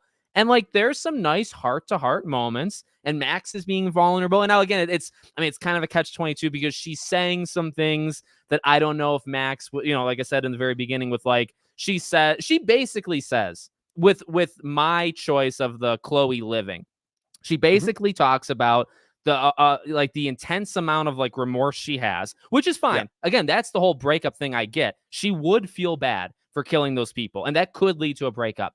But she, I think, in one of the sentences, literally says, "Of course, I would do it differently if I could do it again." And it's like, well, no, you might, but like you're my Max, and my Max chose to say, that's actually really what it was. A Max Caulfield could say that, but not my Max Caulfield. And that, okay. So, I mean, that was going off on a tangent, but she says some good things. She does say some like heart to Mhm. heart things, doesn't always sound like her. And Safi hugs her, or I mean, she hugs Safi, and I forgot you're such a hugger. Mhm. That's great. And then they switch back to like the current time, and Safi's immediately evil. And I mean, I don't know about you. Like to me, again, not knowing, I didn't know where they were going, no inside info. I was so disappointed because I was like, you did an okay job of making her Yeah. like you could sympathize with her. You knew something was up, right? Because she impersonated Lucas and she was doing some, or all that weird stuff. All right, so she's got something kind of evil in her, but maybe you can work through it. Then you're good because you're doing the Maya arc. Then she's bad. Then she's working towards good, and then she's bad again. It was fine up until that last part, up until that last switch. I really was disappointed with that. I don't know about you. What scene does that happen in? What chapter? So oh god, it's all chapter 5, right? Chapter 4 Exactly. is when she's like the pulsing is happening, Yeah. and then it ends there, and then chapter 5 is where Max says I won't make the choice again, which I like that scene too. You're Yeah. not going to make me make an impossible choice a second time. Throws the gun. So everything Yeah. else is in chapter 5. That's the problem. It's in chapter It 5. was the It's just ending of the game. um, but like because the problem is as well, like I think you alluded to it before where you said like Safi and Max sitting at the table when they're moving the bottle cap and stuff. Yeah. It's a great sequence. But the problem is as well, as you said earlier again as well, she's like eliminated very quickly Safi, and then they're trying to make exposition up for like the last, I don't know, maybe like is it chapter 4, 5 really? 3, Mhm. you have that ending. So it's like 4 and 5. We're now rebuilding Safi's story in terms of what it is. That's why it feels rushed. So basically, Yeah. Yeah. that kind of quick switch that she has in when we move back to the timeline, it feels like really deeply unsatisfying because you basically hope that Safi could have a different like motivation, but they don't give you enough reason to do that either. And also as well, I'm gonna nick my co-host like Ida about this as well. He's like, basically, he's like, let me get this straight. He's like, is Safi's ulterior motive by the fact that her book deal was crushed? It's like, is she Yeah. like really a nepo baby where it's like, hang on a minute, like she's like screaming at Yasmin. She's like, I didn't get my book, and da da da. And it's like, wait a minute, is this what her motivation's driven off of? Is it the fact that the entire story is built on the fact Well, that she didn't get her book? and have you seen the stuff on Twitter where people are like, "What did Lucas actually tell her?" And that's another kind of the easy answer would be he threw her mom under the bus. Yeah, That to me makes it work and it's fine. But like you don't actually find out. He drops this bombshell on her, and then the next thing you know, she's holding her mom at gunpoint. And it's like, gee, you were fine. We won. We exposed him yeah, to the 10 kids. We again with like the limited, that's where like that really hurts it, right? It's like, oh man, we're gonna burn this guy, yeah, we're gonna show he's a liar and a scammer. You're showing like 10 college kids on the screen right now. Okay, but you know yeah, what I mean? It's just like what happened, like you said, I mean, it's rushed. It just is. You can tell a good story there, but yeah. she flips. She's happy. You know, in my choice, I chose her to go up as herself, not as Vin, which I think would Mhm. make her feel good about herself. You know what I mean? So she goes from that to shooting her mom and not being able to control her powers, and then.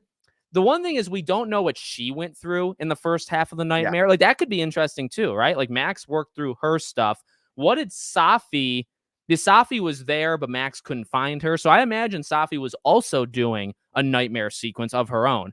But then mhm, she seems freaking fine. And then and what was interesting, the camera, I think, turned, right? Because like you appear on the bench and Max is mhm. there and she's like, okay, I'm back. And Safi's just kind of sitting there like chillax. I'm talking the very right. Yeah, And then I was like, oh, okay, they're good. I don't really know where you go with that scene. But then, you know, Max goes to Yasmin and all yeah, that. And then Safi's just evil. I'm yeah. gonna be a god now. We're gonna take over the world. And it's like, wait, I just did half an hour of saving you. What are you doing? No, you're right, because, like, I was booing Lucas when I was on stage as Max. I was like, I'm the only person I booing booed too. her. Yeah. I was like, as you said, like 10 people, it's just me booing him. It's like, all right, cool. And you had like the occasional person with that. It's like, and you see like one person out of the 10 people saying it's like, right, fantastic. Caledon is a very small population. I forgot about Lucas' storyline, so you told it. I completely forgot about him actually just storming in. It's like, what do you say, Safi doesn't say, and it's like, are we setting this up for sequel territory where you tell us what you said, or it's like, Yeah. is this Yeah. unconnected plot lines? Again, this is the issue that starts manifesting in the game. It's just that it's like in itself, you had options, for example, where like you said, it would have been interesting to see it from Safi's perspective, the nightmare timeline, where you could easily have done that as a shapeshifter, made Max do the storyline, and then Yeah. it just quickly changes to Safi being the shapeshifter. That's not really explored much beyond Safi doing really strange things here and there. Yeah, ultimately, when you get to the choice, when you get to the point, and it's in itself as well, that's such a crap choice. I was told like months before, like that basically, like when they was telling me the story, I didn't know that was the specifically the final choice, but all I got told was that there's nothing that really happens at the end of this game. It's like basically your choices don't mean anything at the end. And I was like, what does that mean? And when I got to it, it's like, refuse or accept. I'm like, What did you really? do? Which one did you pick? Well, I refused, but I also find it very interesting that accept is the higher percentage on I my pick. It's can't, like, but that makes me disappointed in the in the fandom, to be honest with, yeah, because it goes again. I mean, ultimately, I think people chose it off of what I don't know what the shipping name is, like the Safi Max thing. yeah, I really think that's like the pine, which whatever, yeah, I don't care. But I am shocked because it goes against everything that Max yeah. I every goddamn thing that Max is as a character. And I don't, I don't like to get too, because people can make. I'm not like going after like individual players. You could pick yeah, whatever you want. But I would actually turn the blame on Deck 9 or whoever and just say, how could you give us a choice that would so drastically go against her? And like I said, in the middle of this, she yeah, gives good reasons. She goes through the reasons you would say no. And then you yeah, are given the option to say yes, right? She says, this is all the things that will go wrong if you go the way that you're going to go. Perfect.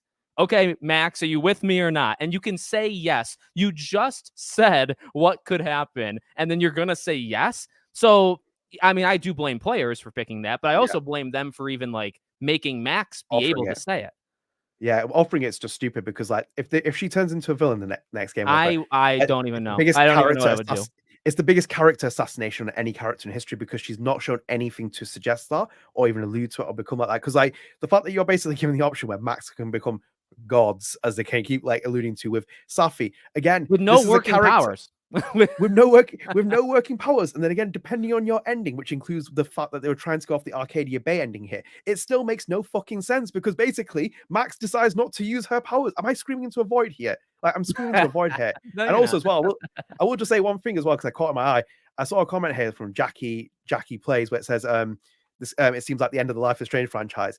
no, it's not. Don't you worry about that. It's not the end of this. So I've already seen like a couple of people throw takes out. Then don't you worry, it's not the end. You're Well, gonna again, I don't see want more to, things. I don't want to get you in trouble in any way. So you stop me if you just can't. But like, wouldn't even so my assumption is Mhm, Square Enix wants, you know, this to be like a not a multiverse, like a Marvel type thing. mhm, But like, and you could greenlight a sequel, but if this game doesn't do, and I'm not saying I want it to not do well. I don't really care. It's content, it's entertainment in a way. I will take more. I will be that sucker. I will buy it again. I will mhm. do it.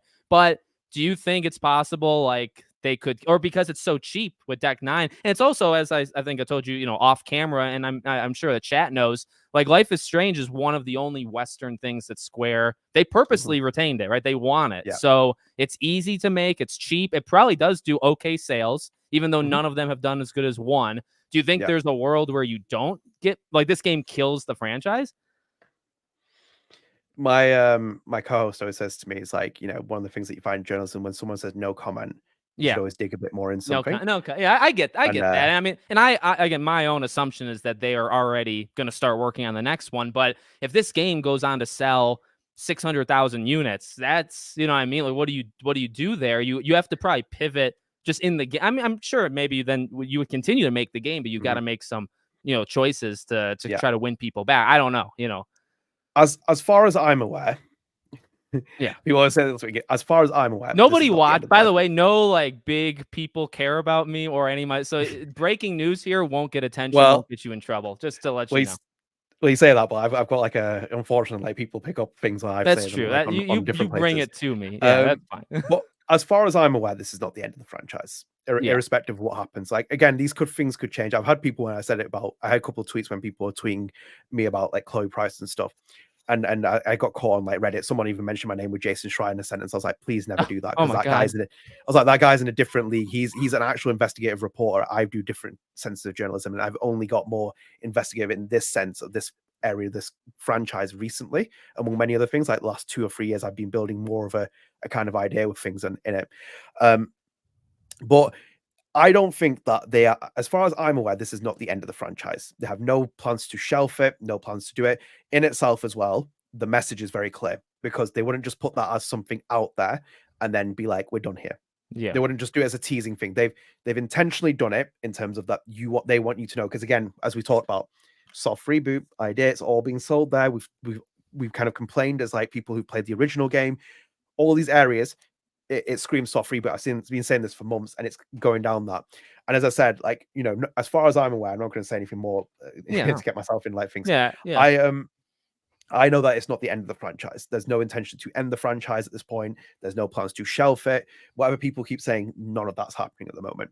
So it's like in itself, they're kind of giving you a very clear indication of what's going to happen in the future.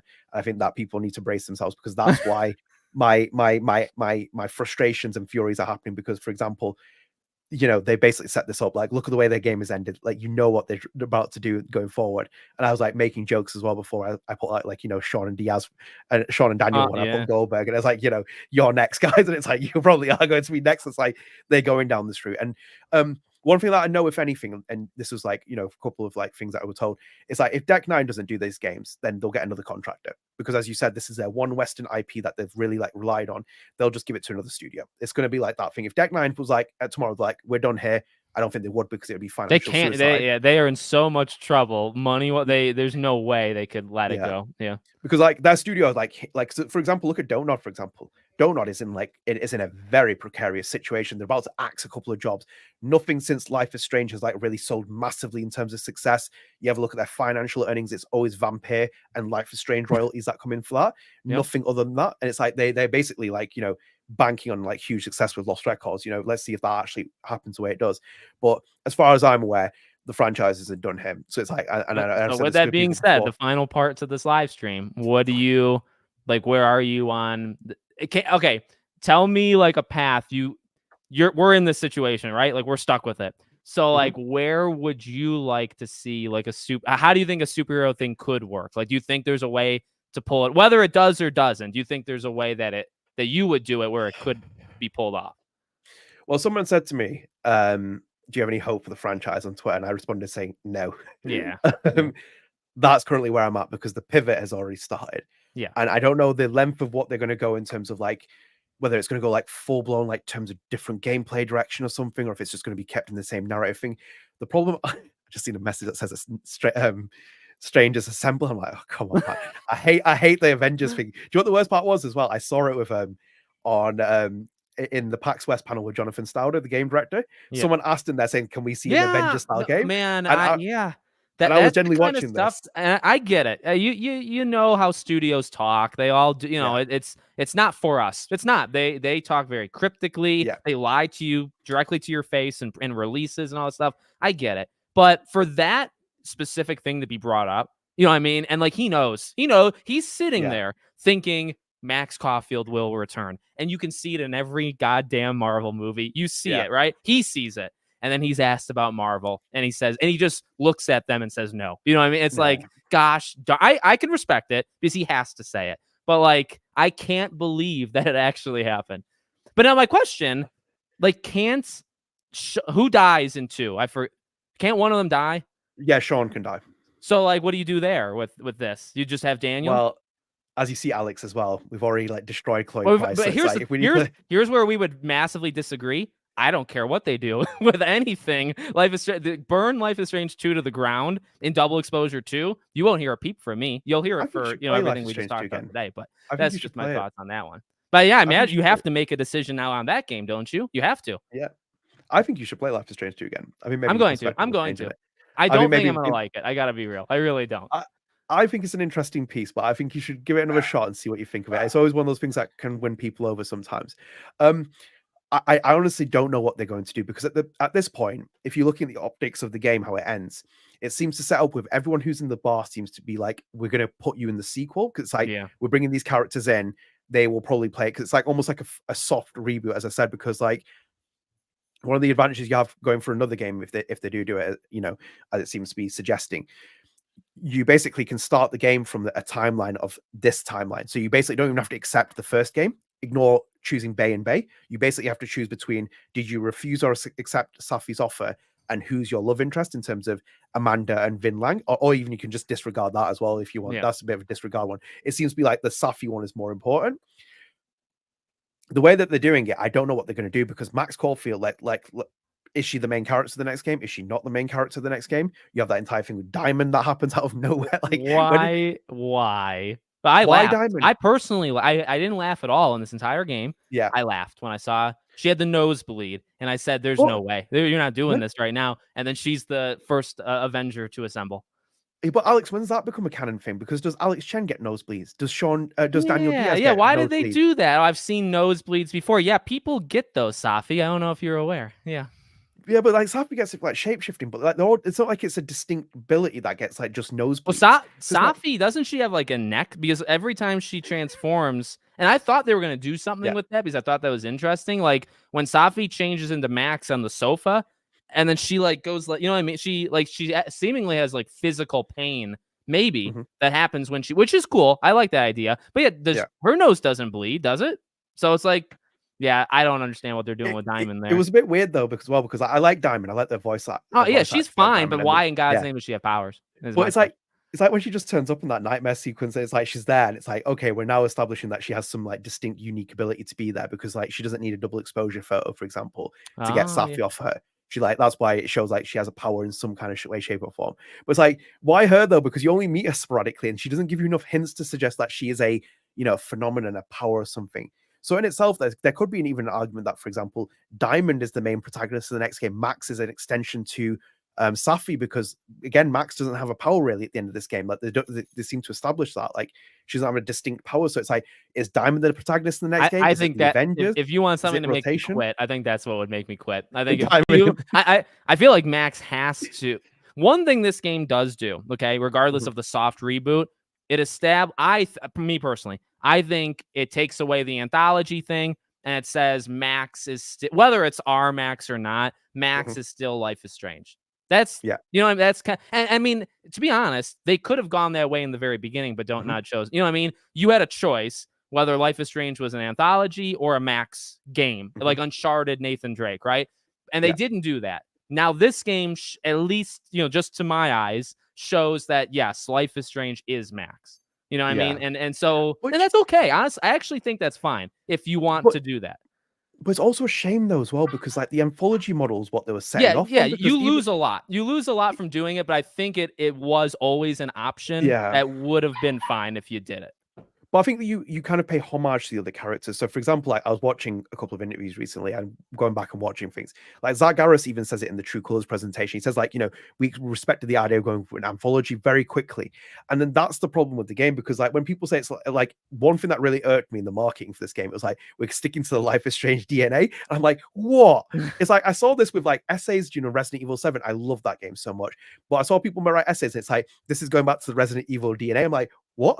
I'm like, how is this game anything similar to anything of Resident Evil in the past? It's not DNA, this, it's different. And that's the issue with it, because like the biggest fear I have at the minute, because as you said, if Diamond's the main protagonist, you probably bounce if anything. I'm done. My biggest fear is that they're going to rotate the protagonist, because, for example, if Max isn't the main protagonist in this game, and the new one that they're going to make, you're going to have to rotate the protagonist, because then you might move Max to a side character, or you might move it to like an extension of Safi. So you might actually get to play Safi, for example. So it might be a rotational protagonist. I don't also like that idea because, for example, Michel Coke, again, Life is Strange 1 and 2 co-director, he's always said, I don't like rotating protagonists. So think about his games he's made, which is Life is Strange 1 and 2, and then also Lost Records, Bloom Rage. You're fixed on one character. You'd never turn. He's like, I don't like it because he's like, I think it destroys player agency. I think that you should play as the one character. You see the world through their optics. So it's like when you get to this game, oh God Almighty, I don't want it to be a rotation thing. Well, With and like, like, well, like one last thing. Is Safi not the villain? Like, so if you, okay, like the next game, 3 years from now, we're talking about the second game. What is it? Like, because it comes, like, everybody's saying the whole Nick Fury thing. And in a way it is, but she's evil. Yeah. Is it just me? She's evil. So if she's assembling this group, so if she gets Daniel. Now, I never liked Daniel. I thought he was kind of a villain anyway. Is he not now a villain? Like, what, you know, so Max is the anti, and now here I speculated this in a video a couple days ago. I feel like they're going to throw out that choice too, because you can't make a game, as we talked about with this game. The one thing I will agree with them is you can literally not make, I mean, you know this, right? You cannot make two games in one. You get too much money. Square Enix, but not even the Square Enix. Nobody would ever okay that. Nobody in this world. So you have to choose, and I get that. I understand. So for the next game, you cannot make two games where Max is the hero and the villain. You're not doing it. So you have to choose one. You know, is that not true? You know what I mean? So I guess my question to you is like, well, what? So it's got to be this superhero group with Safi as the lead. Yeah. And they're the Avengers, but they're evil. And then Max is the only good one. I feel like that has to be how it is. Potentially, or you have like basically like Diamond and Max as a kind of like a counterweight to. But she goes with Safi, so maybe she breaks away and says, "I don't like what you're doing here. Yeah, I like Max." You know, potentially there's like all kind of variations. Like that's what you mean. So it's like even itself as well. You could probably make an argument: is Safi really evil, or is she just like misled and she's like on a fury path where she's there's no still kind coming of at it as an antagonist to Max, though, I imagine. You know, of course, yeah, I completely agree with that. It's just like there's still like blurring lines out because again, this game doesn't make sense of a lot of the things before you get to the end. Maybe they'll tell you who killed her in the next game. Hopefully, I'd probably forgive it a bit more. I'll be like, okay, you can move my rankings up a little bit more, like, you know, instead of being like that. But I think like I don't know what they're going to do with it because like oh, by the way, as well, someone in the comments said like you know, Safi does nosebleed in the game. I remember seeing that when she's shape shifting. She briefly nosebleeds. So it's the new thing where it's like Diamond has a nosebleed, Safi has a nosebleed, Max has a nosebleed. That's the power. But you know, forget what's about Alex Diamond doing, by the way, sitting on a. She's nosebleeding while sitting on a freaking park bench. What does she do? What's her power? What's she doing that gets the nosebleed? You know, it's just, but keep going. I just thought that was funny. But no, but you're right though, because it's like you should feed this through the game because we see her quite a few times. Feed us what her power is. Tell us, because otherwise it feels like you don't know, and that's what even disturbs me more. Because we get to the end of the game, and you're like even saying to me, it's like, what happens next? And I'm like, I dread to think, and it's even the same in the comments because people are like, I dread to think where this franchise goes, and I'm like, you know, brace yourself because I like been learning like all this thing. I'm like, I'm not really that convinced about the future of the Life is Strange franchise, especially in Square Enix's hand. But like, yeah, like I don't know what they're gonna do because like as I said, if they make Max an antagonist, I'm gonna be furious because that is not Max. You've just basically done the biggest character assassination on history on any video game character. It's not achieved anything. And ultimately, where is she going to be? Because it's like that decision at the end. Is she going to go with Safi? Is she not going to go with Safi? Is she still in Caledon? It seems like they're not sure what they want to do right now. And it seems like ultimately, I dread to think of a Life is Strange game where you rotate the protagonist. It would be very annoying if that.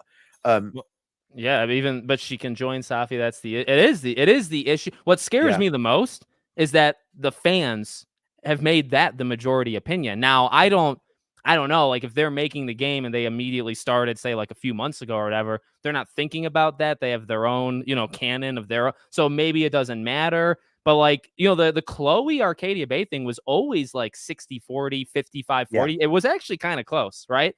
This one is like, I am replaying it, so I don't know the newest numbers, but when I beat it, night one, it was 75-25, which is astounding. So people want Max to be the villain, I suppose.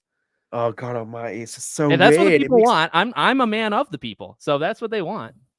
It's like if like Luke Skywalker turned into like a villain at the end of Return of the Jedi. It'd be the worst thing ever. It'd be like, what? Yeah. This makes no sense. Like Max is your hero. She's the character that you relate to. Otherwise, yeah. And Oh, either, God. but she's not, and that's the thing. Like I saw like one or two. I tried to stay away from spoilers. I saw like one thing, and I was like, so does Max become evil at the end? The answer is no. Even if she accepts Safi, she's not like a bad. And that's actually the biggest issue, is it not? That she's not actually a bad person, and yet she just backed a person that thinks she's a god. Is that not a problem? So I mean, that might be the most interesting discussion of the next 3 years. Like, where is it going? Is Max going to be like morally bad? She could tag along with Safi and maybe just not agree with anything she's doing, which I feel like that would just be weird. You know what I mean? Like, how do you make a game on that? You'd have to. That's the thing. Like, if Max is with Safi, as Safi is like committing crimes or whatever, then Max is okay with it, unless she stops, and then she wouldn't be with her in the first place. So I just like, what can you really do there? You're putting an interesting 3-year projection on this, because I think we could see this game even earlier. It feels like this. If this game is like in the works, the way that they're doing it, I think we'll probably see it earlier. I think 3 years is quite far out. Because you think it'd be fat? Well, they're on a True Colors was 3 years ago, right? Yeah, because it feels like like this game is a little bit. It feels like a bit longer, because I think the production side around about 2020. I think even earlier than that. I think like the pitch and stuff, but it's like it feels like they've already kind of set the foundation of the story, and they're kind of like rolling forward with what's going to happen. So everybody's got to keep an eye on Hannah's Instagram to see if she like moves back to Denver the second time. Well, it's funny because I remember when she was doing that, and then she purged all her Instagram account with like the photos and stuff. Which I don't know what's happened there, because like she was like, I'm removed to Denver, I'm gonna do this, etc. And then purged everything. And it's like, well, she already told people she was leaving California. And I was like, hang on a minute. So I think like they probably I think maybe they've even done Max Caulfield will return, because they can kind of say that the game is in production, and then people don't bother Hannah, because it means that she doesn't have to be hidden in Colorado. Right. Because she was hidden for a long period of time in there. Which in itself I kind of knew as well, which was like, when I was like disregarding the aperture leaks, when I realized that she was there, I was like, oh my God. I was like, no. I was like, I can't believe I disregarded. Then I connected the dots. And I was like, oh my God, no. She lived like 20 minutes away from me, because I'm in Colorado, and I'm half an hour away from Deck 9. I didn't even know. I would have searched art museums or stuff that Hannah would have gone. I don't know. I think you should personally sell up where you live, buy a house or like a flat near the Deck 9 studio, get a telescope set up, and then you basically even to make your channel grow tenfold, because you can be like a live stream. It's like Hannah Telle watch. It's like there she is. She's walking in. I just feel bad for her, because I watched her interviews with you, and you did such a spectacular job with her anytime you had her. And it's like she deeply cares. She really, I mean, she is Max Caulfield, which is odd because she's had limited input, but she's really like made herself. And yeah, I mean, even the one that I saw, like the clip floating around from you from so many years back of like she didn't want to do Before the Storm or play it, because it's like, I feel bad. And that's why I made that video, I think, on Sunday, where it's like, for the love of God, nobody go after. I feel like she is one to take it personally. If people, say this whole, because we have gone after Max a little bit in this stream of like, she's not the greatest character. I'm glad. I mean, hey, give her more opportunities to work. I guess schooling was maybe a waste of time, because now she's got a permanent job for the next while. So good for her. Good for her. Yeah, it's a hard one, because I feel for her, because my first ever interview that I ever did in the gaming industry was with Hannah Telle. That was my first ever interview I did, which kind of like set the path of like everything that's happened since then for me as well. And it's like, every time I call up with her every couple of years, and then even when I started this channel, the first video was an interview with her with that one. And it was like such a long period of time, and the career never trajected the way that it should have done. Obviously, Ashley Birch went and found stardom in a different way, but it didn't go for Hannah Telle. And she went down a different path. She went down the music, she went down this path. And it's been like a difficult thing for her. So it's like, I'm happy for her. And, the industry's cutthroat as it is. So it's like, whatever opportunity is going to come her way, she's obviously going to take them, seize them, and move forward with them. But I just kind of like, I'm just kind of like, my problems are the production of the game and the people that are involved in it, etc. Like, I don't trust these people to be at the helm of the Life is Strange franchise. And it's like, I feel sorry for the actors because they basically carried this game in large parts of it, including her, for example. And hopefully she, it gets recognized by certain people, if anything. But ultimately, I think that they've disenfranchised a lot of people. And it's like, we'll see what happens in terms of the feedback they take, because I think it was very, very, very stupid to cut Chloe Price from the game. It was like deeply, deeply stupid from that decision. And like, for what I at least know as well, like, in the past as well, it's been quite evident that they should never have cut her in any way, shape, or form. It's like always visible. If they're going to do Max, they need to get her in there some way, shape, or form. And then you see it with this game, it's such a throw in. It's like they almost like kind of always position any choice to be like, you don't like Chloe. It's like there's this really horrible kind of like energy between the two characters, but you don't actually explain it. And fully enough, I made a video where I said, like, I don't think Rihanna DeVries and Hannah Telle work together, like as a Max and Chloe relationship. And I was reaffirmed in this game because it feels like they're telling Rihanna DeVries to do Ashley Birch lines. I'm like, she's not that person. It's like, which is just kind of awkward, right? Because they're just saying, hey, take the best lines, and they only did it in the first 2 chapters, and then she doesn't talk again till 5, right, in the bathroom.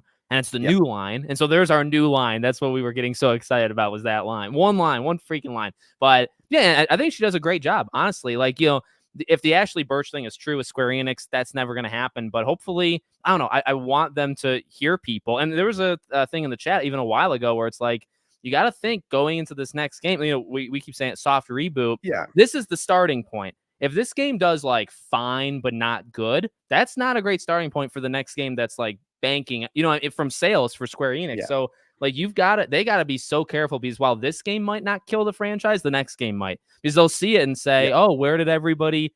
And that's what I didn't want this game to do, is to associate with Square Enix. Oh, nobody wants Max. No. I will take a Max game. I'll take a Max game every year. But like, we don't want it like, what I mean? And that's what I was afraid this game could do. Obviously not, because of the ending, but you know what I mean? A Max game could work. It could work without Chloe, but you have to explain why Chloe's not there.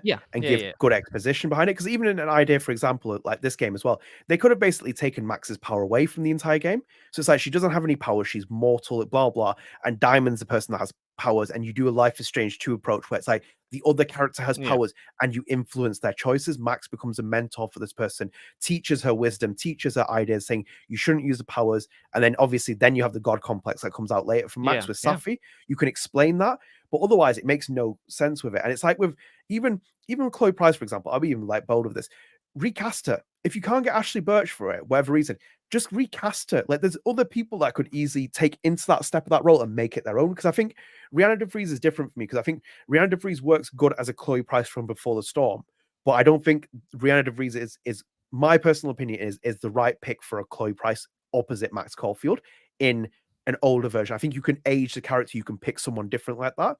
And it's the same with even the first Life is Strange. Like, the mocap actors might have even been Max and Chloe at one point. Like, they were even suggesting that they had done all the stuff there. There was no guarantee that they were going to go to California, like with Philip Bark, and like get actors in the studio. So Max Caulfield might never have been Hannah Telle. And I've spoken to some motion capture actors, they're very like, they were so polite, and they were like literally like Max and Chloe themselves. It's like, it'd be interesting where Life is Strange would have gone if they had been the voices, for example. So it's like, I think even if Chloe Price is the way that they are, they should just like recasted it, like move Ashley Birch away from it, because Ashley Birch has now become associated with a lot more than Chloe Price. She's associated with Aloy, she's associated with all kinds of variations of characters. Life is Strange is like a further down in her resume in terms of like association now outside of the fandom. But ultimately, as you said, you basically pissed off half the fandom, if anything, in my opinion. And it's like, those are the people that kept the fandom going for a long period of time. So all the people that love Max and Chloe kept it going for years. They're always attached to it. This is the thing that you have with fandoms. When you have like those core people, you want to rely on them. You never ever want to like make them split away, because then, for example, if you don't capture this new audience that you do with this new game, they're not going to come back, because they're already seeing the optics of the next game being like, actually, Chloe's not going to be in here, and I'm not really interested, and I'm not going to pay. But You never know. That's perfectly said, and that's the way, that's the industry. That's the Hollywood gaming. No, I'm 1,000% behind. This is the group, people like you, people that had podcasts, people that did reporting, interviews, people that, like you said, as almost a throwaway thing, Don't Nod is literally standing right now because they get like a couple checks a month for Life is Strange. Like that's the only reason, okay? Because Banishers was a great game, but everything flops for them. And I'm actually a little concerned about Lost Records, but I'm sure we can have you back and we can talk about that later. So like Life is Strange is so powerful, and specifically the first game, I would say, because everything else gets more divisive or whatever. And one has just been carried for so long because it's good. It's a good game, right? That like makes an impact. And then people like us. And when that gets challenged and that gets kind of ripped apart, you lose such a good amount of people, not even just people that will buy your game, but people that will spread the game, and that's the thing I think companies just don't really think about. All like the, say, fan art, right? Like people are still doing Max and Chloe fan art 9 years later. It might not matter to them, but to Square, but it matters to people. And maybe you catch like a person every fourth day and they buy the game, right? Like that's just, and you're not going to get that. I'll say that, for as much as I still, we're not in the same exact spot for Double Exposure. You are not getting this residual hype and love for it, right? Where you're not going to get maybe Amanda and Max, maybe, but you're not going to get a lot of this stuff that every couple of weeks people say, oh yeah, I'm jumping into Double Exposure for the first time. People are still doing it for Life is Strange 1. They're not, honestly, I don't think they're doing it for True Colors. They're not doing it I don't think they're doing it actually for any game except for 1. That's my own, and that's even sales. Life is Strange 1 runs laps around the others. Nobody is really experiencing these other games for the first time except for 1, or replaying them multiple times and keeping them alive like 1. And you want that again in Double Exposure, and you didn't get it. Well, it's as you said before, and I've always said as well, it's the biggest blessing and curse for this series, which was the fact that the first game was so popular and successful, because that game in itself, you can see why, for example, it comes across as an indie game, but it's not. It's obviously got a AAA publisher behind it. It's bankrolled with that. I think the budget was about 4 million euros, which is wild when you compare it to what it is. And the sales went over 1 million, I think, by the 4th episode came over. So it's like, it's been deeply popular. It kind of transcended its like little bubble it was in. It became a sleeper hit of 2015, but that was shown as well because Square Enix had no control of that. Like I remember DMing Telle on Twitter and be like, "Can we do an interview?" She's like, "Yeah, hi." This is 4 episodes in, remember? So it's like she could have easily told me the entire plot of the 5th game, for example, the 5th episode. No idea. But it's like, since Life is Strange 2, Square Enix's grip on this franchise is, you can see it, man. Look at the way True Colors is done. Look at the way that this game is done. They have got hands-on grip on like pretty much almost like, it seems like every aspect of it. And it's not the same game as it was, for example, with Before the Storm, with Life is Strange 2, with Life is Strange 1. Since then, it's like slowly become more corporate, and you can see with like this game feels like it, that doesn't even feel like an indie like cover like to the first game. Even the journal entries, I thought that the artwork is awful in them, like doing the really like cutesy like drawing. I'm like, who drew this? It's like, this isn't Max's drawings. This isn't the style of like Life is Strange. It feels like Life is Strange now at the minute, like Double Exposure, feels like going into a McDonald's now compared to when you go to a McDonald's in the 1990s, where it's colorful, it was vibrant, it had controllers, N64s. You had like a different part of it. It was like, let's invite people, let's get people in, and then when people are in, we'll drop it down, we'll make it a bit more corporate kind of thing. The franchise has gone more, like, I guess even the idea of like, and some of it's not their fault, the idea of actors are expensive and motion capture, and the game feels more AAA, next gen, not raw, I guess, whatever the opposite of raw, like contained or constrained. That's what these, and even True Colors, it feels like that. I replayed 1 like 2 months ago. It's a different era. It came from, and that is not necessarily anybody's fault. That's just the industry. But that's something that you lose as time has gone on. Is it's not that same indie. It's not like the Hades of the world anymore. It's entered like the AAA space, and that's you lose stuff. You lose some of the heart, some of the soul, really, of the franchise. Any franchise, you will lose it, I think. Yeah, I think that's the problem with this game as well. Where it's like the heart and soul of the franchise is gone, because it's like, when you look at it, it's like, as you said, that was a bygone era. So it's like even that 2015 when it was built in the Telltale era, it was storytelling. The climate is so different now. And it's like, even when you say Lost Records, I'm concerned about Lost Records, because can it catch lightning in a bottle twice in terms of Michelle Coe and Luke Bagados? Because they did it with Life is Strange 1. It didn't work with Life is Strange 2. And now they're with Lost Records. They've already greenlit Lost Records for a franchise. They've opened a Canadian arm of the studio. It's like the expectations are tenfold. And it's the same with Life is Strange, because in itself as well, as you said, like, you know, you lose things as well. That's the same with the Deck 9 team, because it's like Stauder, Felicia Kwan, Aisha Farah, you know, all these people, like the different variations of people who come into the franchise, come out of the franchise. You've lost people who come in the past, different studios. These all catch up to something like Life is Strange. And it's like Life is Strange has never been able to capture that same magic as the first game. And it's struggled with that. Square Enix has tried to keep bankrolling it. And now it's just basically rolling out games and hoping that, you know, we'll get another lightning in the bottle moment. And I think, for example, you're right about the price as well, because like this, for example, is being charged what, like $50 or something like that, 50, like that, and then on top of that, an Ultimate Edition, which is $80.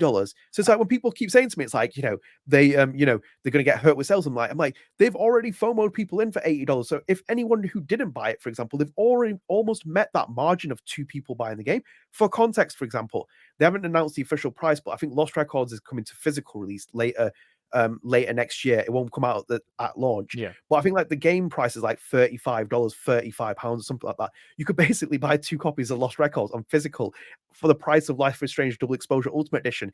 And then in itself as well, you bought it as well. Yeah. Did you enjoy the cat content, which is about 10 minutes? I did scenes? enjoy the cat. I mean, it is what it is. That's Square Enix's greed. That's no, I you know, I ranted on that myself too. It's like Life is Strange and, in my opinion, Space Marine 2 are the worst so far. The worst examples of the FOMO. Space Marine did a season pass as part of it, so it helped, but it was $40 and it was 4 days early. That is the worst I've ever seen, except for this, you know, including this. But yeah, no, you're right. I mean, like that's why the whole True Colors thing, the whole narrative of like, oh, it did what? It was top 10 in the NPD sale or whatever. And they said, well, it was the highest month but it's like, everything's broken up because Life is Strange 1 sold 20 million over 9 years. It made so much freaking more than True Colors will ever make. And it's in the next 50 years. Just be careful with that, because basically it didn't sell 20 million. It had 20 million players. Are you sure? So, I thought they said sales. No, so there's never been sales. They say it hit 20 million players. So it's specific about how many players have played it. Obviously, I imagine it's in at least over 5 million copies, my personal opinion. Yeah. Well, when they tweeted that, they said it's like 20 million players have played Life is Strange, because obviously the first episode is free, for example. On pretty much all platforms. So I've always like being very careful when people like it's sold 20 million copies, because it's always fingers. I saw something where it did. I think people were reporting 5-6 million, and this was like 3, 4, 5 years ago. So I imagine it's almost to 10 plus, which none of the, you know, True Colors made money because it's a full price game, but less copies sold than, you know, the other stuff. And remember as well, True Colors had an Ultimate Edition, which had copies of the remaster collection, which for me kind of says to them that they were trying to drive people just on the fact of getting the remaster collection, because it was like, here's an extra incentive. And I'm like, I always thought about that when I was like buying it. I was like, why are you like trying to sell us these? Just sell them separately on the 10-year anniversary. And it's like, no, they just didn't do that. They were like driving people to buy the arcade, to buy the remaster, the Ultimate Edition, so you get the remastered copies. It felt like always to try and drive up the higher margin of being justifying this price, because True Colors at face value at the price it's at, it's not worth it, like a retail release. But it's like they really try and sell at AAA value. Oh, it's got mocap, it's got this It's like, but no, people really enjoy that. You know, it's that lost thing. You see it with Disney, for example. Bob Iger like making millions of dollars on like a film, and then it flops at the box office. Start low, generate high, 10 times your profit. Great. Same with the Life is Strange 1. That's why it's generated so much money and so many sales and people playing, because it was low budget, breakout success. Fantastic. Now it's been like higher budgets, lower rate success. And it's like, again, it's Square Enix. You can see it in this year. They've reported bad financials on different levels. And it's like, again, they're repeating mistakes again and again and again, and they caused this problem, for example, because it's been called out in the media as well. It's like, why is this game come out 2 weeks early? It's like, you basically, like, what logic was that? Even I saw it with like people like yourself, because I saw you made videos, you made this and that. Then I'm like thinking, Alex is sitting there for about 14, like he's played it, he's done it in probably 2 days. He's now waiting, what, 12 days before he gets to play the next game? Like, is he really theory crafting as they're suggesting? It's well, like, and it did work for Life is Strange 1. Like, that's the thing. Yeah. Like, in a sense, you can buy and that's a lie. That tweet is a lie, right? Everybody knows it. But like Life is Strange 1, I think it was helped. I think everybody would agree. It was helped by that theory crafting, because it gave reason to. The issue, especially once you play it like all at once, or you just replay it, you realize like actually chapters 1 and 2 are pretty disconnected from 3. You know, it actually almost feels separate entirely. So there's not a lot of like I probably made my money back, you know, and just through YouTube stuff. But it's like that's not. I did it out of the fear of missing out. I did it for the creation. I did it to support the game that I still wanted to believe in. Like those, you know, those were my honest and vulnerable, you know, reasons for doing it. But that stuff can also lose trust so quickly. Anybody who did that, you might never get a large percentage of them to do it again, and you wasted on double exposure, right? So that's the thing they got to remember. And I'm sure they'll do it again because it's just, you know, I've covered the whole. It's going to get worse. I think you're going to be paying $50 for 2 weeks early access soon for any game, not just Square Enix games. Oh, you've established it though. This is why I warn people about it. Some of my tweets will age very finely when I go back to them. I've said, like, once you've established this, if they'd seen enough backlash, they would have probably walked back on it. But they didn't. They saw people like buying it and like getting into it, and it's like they were driven by like FOMO. I have a funny feeling that if they do more games as well, they can just like tease Chloe, and people will do it again and buy into the FOMO of something like that. But no, once it's established by publishers, you've been in the industry and seen it enough times for like 10 years, they'll sell anything. They'll like drive anything for sales. We've seen famously the Skyrim horse and stuff. It's been done time and time again, man. And people, they are milking every fine margin. This is why, like, for me, most games I don't really play anymore. I play very few games. And like, unfortunately, for example, this is the one release that I bought this year, and I was warned repeatedly by people, do not buy this game at launch. And I was like, well, okay, you know, 20 years from now, you have Life is Strange 1 physically, I imagine. Yes, I do. Yeah. So there you go. So in 20 years, you have, okay, here, you know, you have the Max Duo and maybe Trilogy. You know, trilogies are powerful, right? So you have the full thing. I even have the collector's box, by the way, as well. Me too. Yeah, I did, and I you can get the, I don't know if it's like, it's almost like a discount collector's for Before the Storm, has like the art book and stuff like that. Yeah, I've seen it it's like under $20. I'm gonna try to snatch that because I don't have that physically, actually. All right. Well, my God, this was honestly an amazing discussion. Super glad we had it. Is there any final thoughts? Anything you want to say as a goodbye? And I'd love to, you know, Lost Records. We'll see how it, you know, does in terms of the mainstream. But I'd love to, you know, do stuff with you leading into that as well. But any final things you want to say? Yeah, for sure. Like, obviously, like, I'm excited for Lost Records, but again, I have like a lot of reservations and concerns and stuff, considering the current state of Don't Nod and what it's going through. And again, like I've always said, this, it's not guaranteed success that that game takes off, but I think like maybe this has a little bit of a knock-on effect where people should support it, and I think it will show a lot more heart compared to like this game, for example. Ultimately, like, this is the problem I had with the game. It's like my perspective. I've always said, like, on Twitter as well. It's not just based on on the game in itself. It's also the development of it, the marketing, and all this. I seen things where I was like, my perspective and optics are completely different from other people. So it's like I kind of see even the deeper systemic issues of this game, and like that's caused me like having a lot more frictional, like, you know, position. And I've had to like have fights with people on Twitter where it's like, you know, they come to my Twitter page and telling me how I feel about the game. It's like, no, it doesn't work that way. It's like, you don't see me going after other people telling them not to like. You didn't see me coming after Alex being like, I can't believe you said that this is like an 8 out of 9 out of 10. No, you have your own opinions on the game. It's like, you can do that.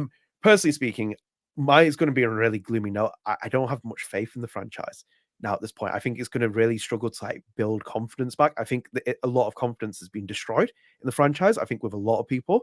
I think if you didn't like this game and what you saw now, I would brace yourself for the future, because I don't think it's reassuring in any way, shape, or form. They're not going to go back to really grounded storytelling, for at least I can see at this point.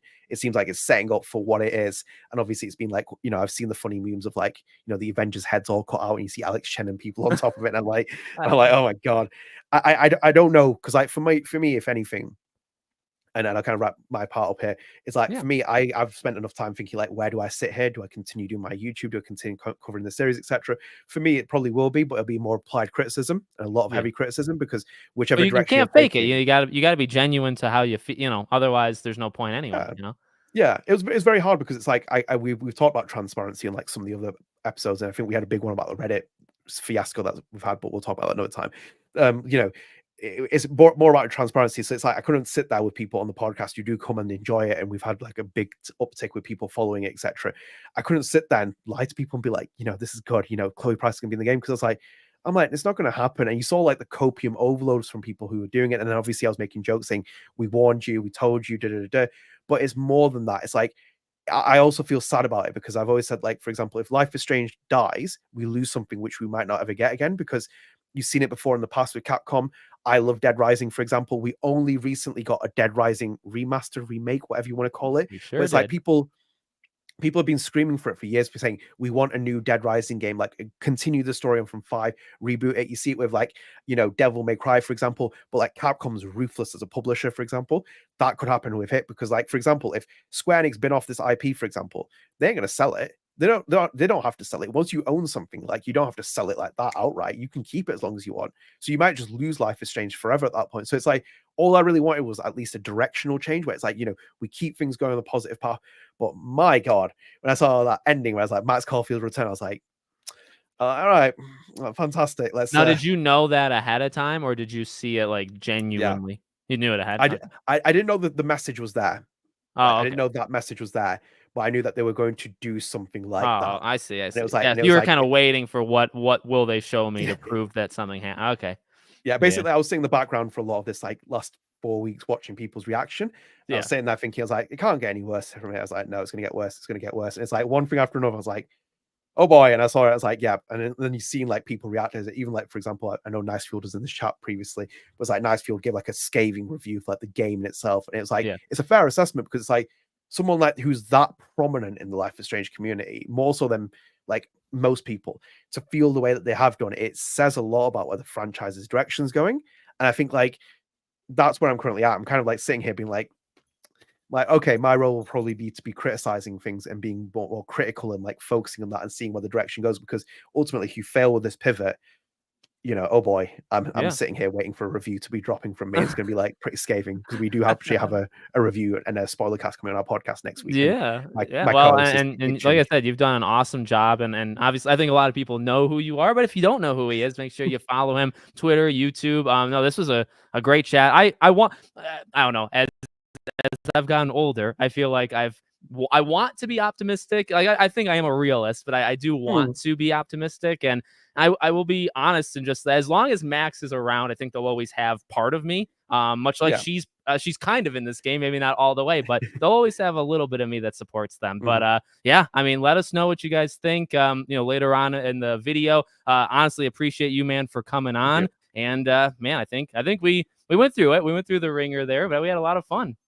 Yeah, I think there's even things that we didn't talk about as well, like even that entire fiasco of the Max and Amanda storyline, like, that love relationship in 2 timelines. It's like Oh I got like yeah. different I got like things to deal with that because I'm like, there's some big questions to be asked about that. But yeah, like ultimately, yeah, it was nice to chat because obviously we've been planning this for a while and it's just never really materialized. But yeah, like, hopefully, like, I'm gonna have to up my double exposure coverage in the next couple of days. But I think we will probably take a little bit of break on the podcast covering double exposure because we covered it for like 6 months. And it's like, you know what? Let's take a little bit of a break. Let's move to some of the other entries because I do want to go back and play True Colors and stuff like that now to see it differently because I Yeah. do think those games are going to age a lot better now because of this direction they're going. So ultimately, my place will be to sit here and criticize, and then hopefully to share information which will keep people informed because I kind of feel like after the marketing spot, I kind of want people to be more clear cut about it because I share your optimism in terms of like, you have a really good optimistic attitude, but for me, I've been cut and burnt too much, and especially in Oh this yeah. industry, you get cut and burnt. It's like I'm very much like a pessimist where I'm like, when you prove me wrong, then I'm Well, gonna put my hands up you've and be been like, in it. I've observed it enough where it's like, like I said, like, how things work, how people talk and things, yeah, like, how like systems work and stuff. I always want to have hope that like the good will prevail, and sometimes it doesn't. So, like you said, sometimes Life is Strange might literally Square Enix has it. They could pull it tomorrow and say never again. We own it. We're yeah, not selling it. We're just gonna sit on it. And that happened. My favorite, Sly Cooper. yeah, Sony has done that to me like 30 times. Of course, I know it can happen. You know what I mean? yeah, It's like, so in that way, I might support it so I can keep getting these. If you gave me Sly Cooper back, I would never let it go, no matter how bad it is, right? So yeah. yeah, just different ways of looking at it. But well, I appreciate you being here. I appreciate the chat being here. And well, we'll see you all on the next one. Thanks for joining. Did I guys? All right.